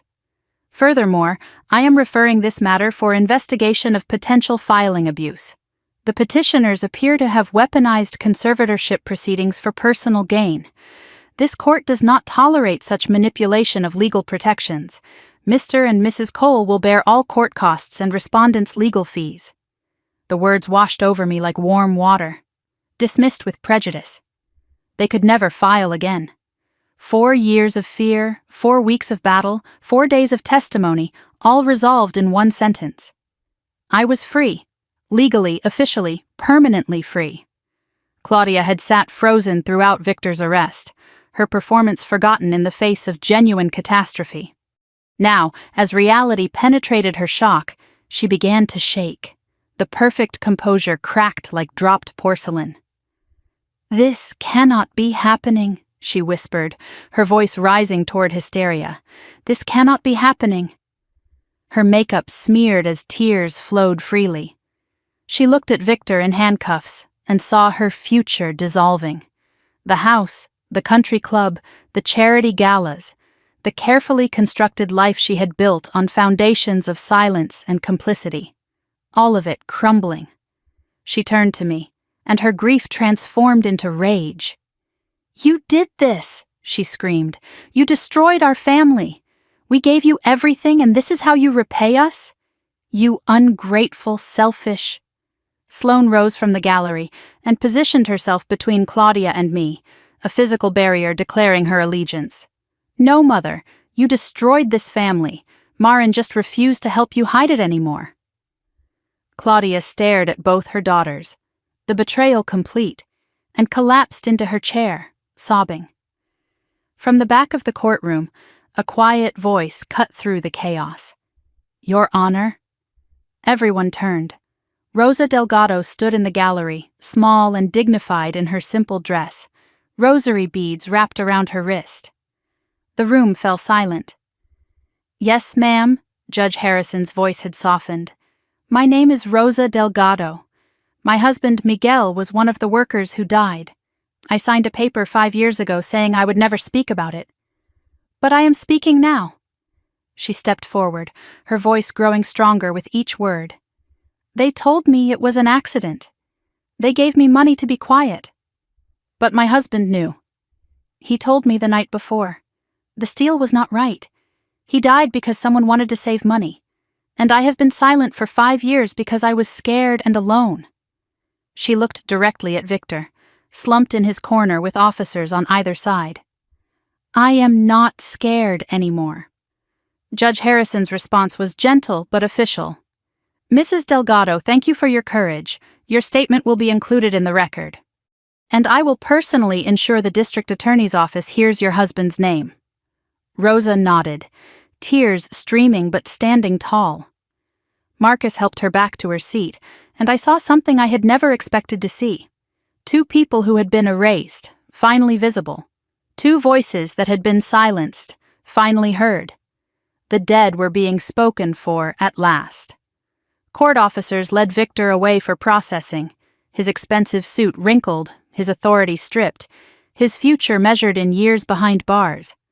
Claudia was escorted out separately, no charges filed yet but investigation pending. Gerald packed his briefcase with the mechanical movements of a man watching his career implode. The gallery dispersed slowly, whispered conversations filling the space where testimony had echoed. Sloane found me at the respondents' table, her hand slipping into mine. No words were necessary. Contact said everything. Our father was in custody, our mother faced ruin, our family name would become a headline. But we had each other, found in the wreckage of everything we had been told family should be. Diane approached, her expression mixing satisfaction with warning. "It is over, the conservatorship at least. And the criminal case? Just beginning. This will take months, maybe years. Are you ready for that?" I looked at Sloane beside me, at Marcus and Rosa in the gallery, at the empty petitioner's table where my parents had sat with such confidence hours ago. I have been ready for 4 years. Now I am not alone. 6 months later, the newspaper headline read like an epitaph for everything my father had built. Coal Construction CEO sentenced to 8 years. I sat at my kitchen table on an October morning, coffee cooling in my hands, sunlight streaming through windows that no longer felt like walls of a fortress. The article was not front-page news anymore. The scandal had moved from sensation to conclusion, another cautionary tale filed away in the public record. I folded the paper and set it aside, feeling something I had not expected. Not triumph, not satisfaction. Just a quiet acknowledgement that the storm had passed and I was still standing. The apartment around me felt different now, lighter somehow, as if the air itself had been holding its breath for 4 years and could finally exhale. Plants thrived on every windowsill. Curtains I had kept closed for security now stood open to the morning. Life had returned to a space that fear had hollowed out. The trial had lasted 6 weeks. Federal prosecutors took over after my evidence went public, building a case that stretched far beyond Westfield Bridge. Fraud, conspiracy, involuntary manslaughter, obstruction of justice. My father's defense team tried everything. Business decisions made under pressure. Industry standard practices misunderstood by outsiders. A vindictive daughter with an axe to grind. The jury deliberated for 4 hours before returning guilty verdicts on all counts. I attended the sentencing, needing to see the end with my own eyes. Victor stood in an orange jumpsuit, wrists shackled, listening as the judge pronounced 8 years in federal prison with no parole eligibility for 5. Additional civil liability totaled $14 million, assets seized and liquidated for restitution to the families he had silenced. He looked at me once as the marshals led him away. I expected rage or hatred or some final attempt at intimidation. Instead, I saw emptiness. The man who had controlled everything was controlled now by a system he thought he owned. I walked out of that courthouse, feeling not the satisfaction I had imagined, but a hollow relief, like setting down a weight I had carried so long I had forgotten it was not part of my body. Coal Construction collapsed within weeks of the arrest. The audit revealed decades of fraud across multiple projects, corners cut and costs pocketed while structural integrity suffered. 3 more bridges were flagged for emergency inspection. 2 buildings were evacuated pending review. The cost savings my father had celebrated were time bombs he had planted throughout the region, catastrophes waiting to happen. 800 workers lost their jobs, though the skilled ones found positions elsewhere quickly enough. Raymond Husk, the CFO who had kept the paper clean, plea-bargained his way to 3 years in exchange for full cooperation. The Cole name became a synonym for corporate greed.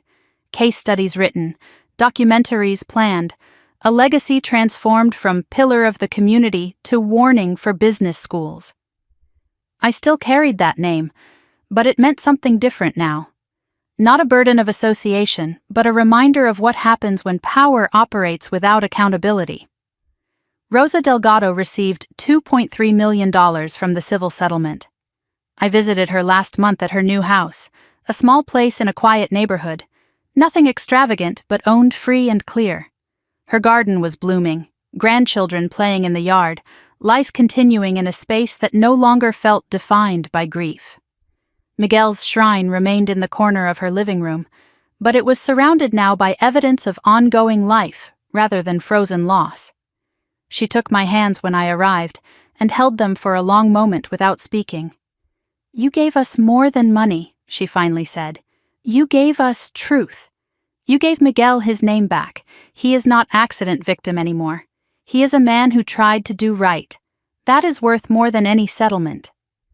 Marcus Webb used his share of the compensation to fund the physical therapy he had been denied for years. He walks without a brace now, though a slight limp remains, a badge of survival he wears without shame. He started a nonprofit focused on construction worker safety, testifying before Congress about industry oversight failures. The man they tried to erase became impossible to ignore, his voice carrying weight precisely because they had tried so hard to silence it. My own life rebuilt itself in ways I had not anticipated. Senior associate at Whitmore and Associates, the youngest in firm history, specializing in the corporate fraud investigations that had become my unexpected expertise. The irony was not lost on me or on Janet, who joked about it regularly during our lunch meetings. Portland Business Journal ran a feature calling me the whistleblower who brought down an empire. I declined most interview requests, letting the evidence speak for itself, but accepted one podcast invitation to discuss financial abuse and family dynamics. Hundreds of messages arrived afterward. Strangers sharing their own stories of manipulation and control, people who had recognized something of their experience in mine. I read every one. Each message was proof that speaking truth created space for others to do the same. Sloane took longer to rebuild. She lost everything that had defined her identity, the job, the house our parents helped her buy, the inheritance she had spent her life earning through compliance. The first months were brutal. Identity crisis, depression, therapy that forced her to confront who she had been and who she wanted to become. But she survived and discovered strength she had never been allowed to develop. She works as an independent marketing consultant now, living in a modest apartment not far from Rosa's neighborhood. She is dating someone our parents would have rejected, a carpenter with kind eyes and calloused hands and no interest in Cole family politics. We meet for coffee every other Saturday. Conversations still sometimes awkward as we navigate the unfamiliar territory of honest sisterhood. "We are not the family we were born into," she told me last week. "We are the family we are choosing to become." 3 weeks ago, on a Sunday afternoon when I was reading peacefully in my living room, the doorbell rang. The security camera showed someone I had not expected. Claudia Cole, aged 10 years and 6 months, standing on my doorstep in simple clothes I had never seen her wear. No designer labels, no pearls, just a woman diminished by circumstances she had spent a lifetime enabling. I let her in, not sure why, instinct perhaps, or curiosity about what remained of my mother beneath the performance. She stood in my living room, the space she had never visited during the years I built it, and looked around with eyes that seemed to be searching for something she could not name. "I am not here to apologize," she said. "I do not know how. I am here because I do not know who I am anymore." Victor made the decisions. I made them look acceptable. I do not know which is worse. We talked for 20 minutes, though talked might be too strong a word. She spoke in fragments, half-formed thoughts about the life she had lived and the wreckage it had produced. There was no tearful reconciliation, no moment of breakthrough or forgiveness. Just a woman facing the consequences of choices she had spent decades refusing to examine. She left without asking to return, without requesting absolution, just a figure walking away into an afternoon that held no place for her anymore. I watched her go and felt something unexpected. Not anger, not pity, just distance. The healthy kind. Last Saturday, I drove out of the city with the windows down and no destination in mind. The October air smelled of fallen leaves and coming rain, the particular scent of northwest autumn that always made me feel alive. I ended up at a lookout point above the Willamette Valley, a place I had discovered during the hardest weeks of preparation and had returned to whenever I needed perspective. I parked and got out, leaning against the hood of my car, watching the city spread below me.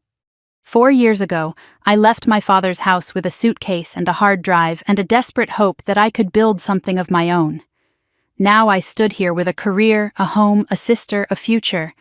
I had not just survived. I had built something they could never take away.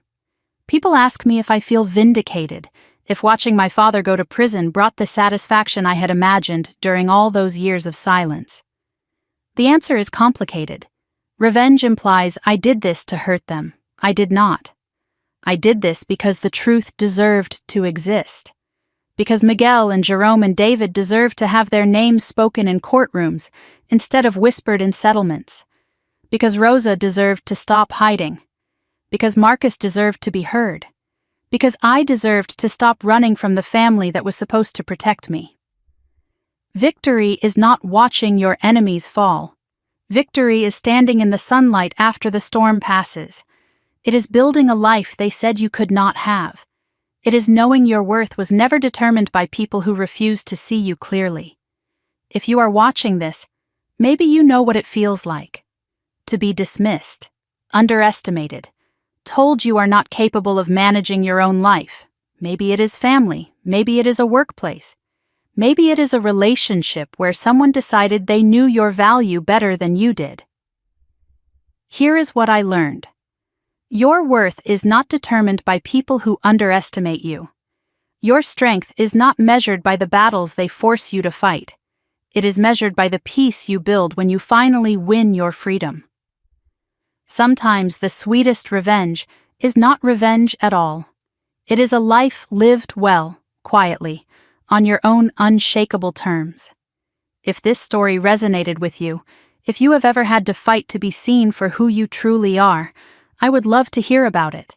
Drop a comment below, tell me where you are watching from, share your own experience. Your story matters. Someone out there needs to hear it. If you found strength in this, hit that like button. Share it with someone who might need a reminder of their own power. And if you want to stay connected with stories like this, hit subscribe.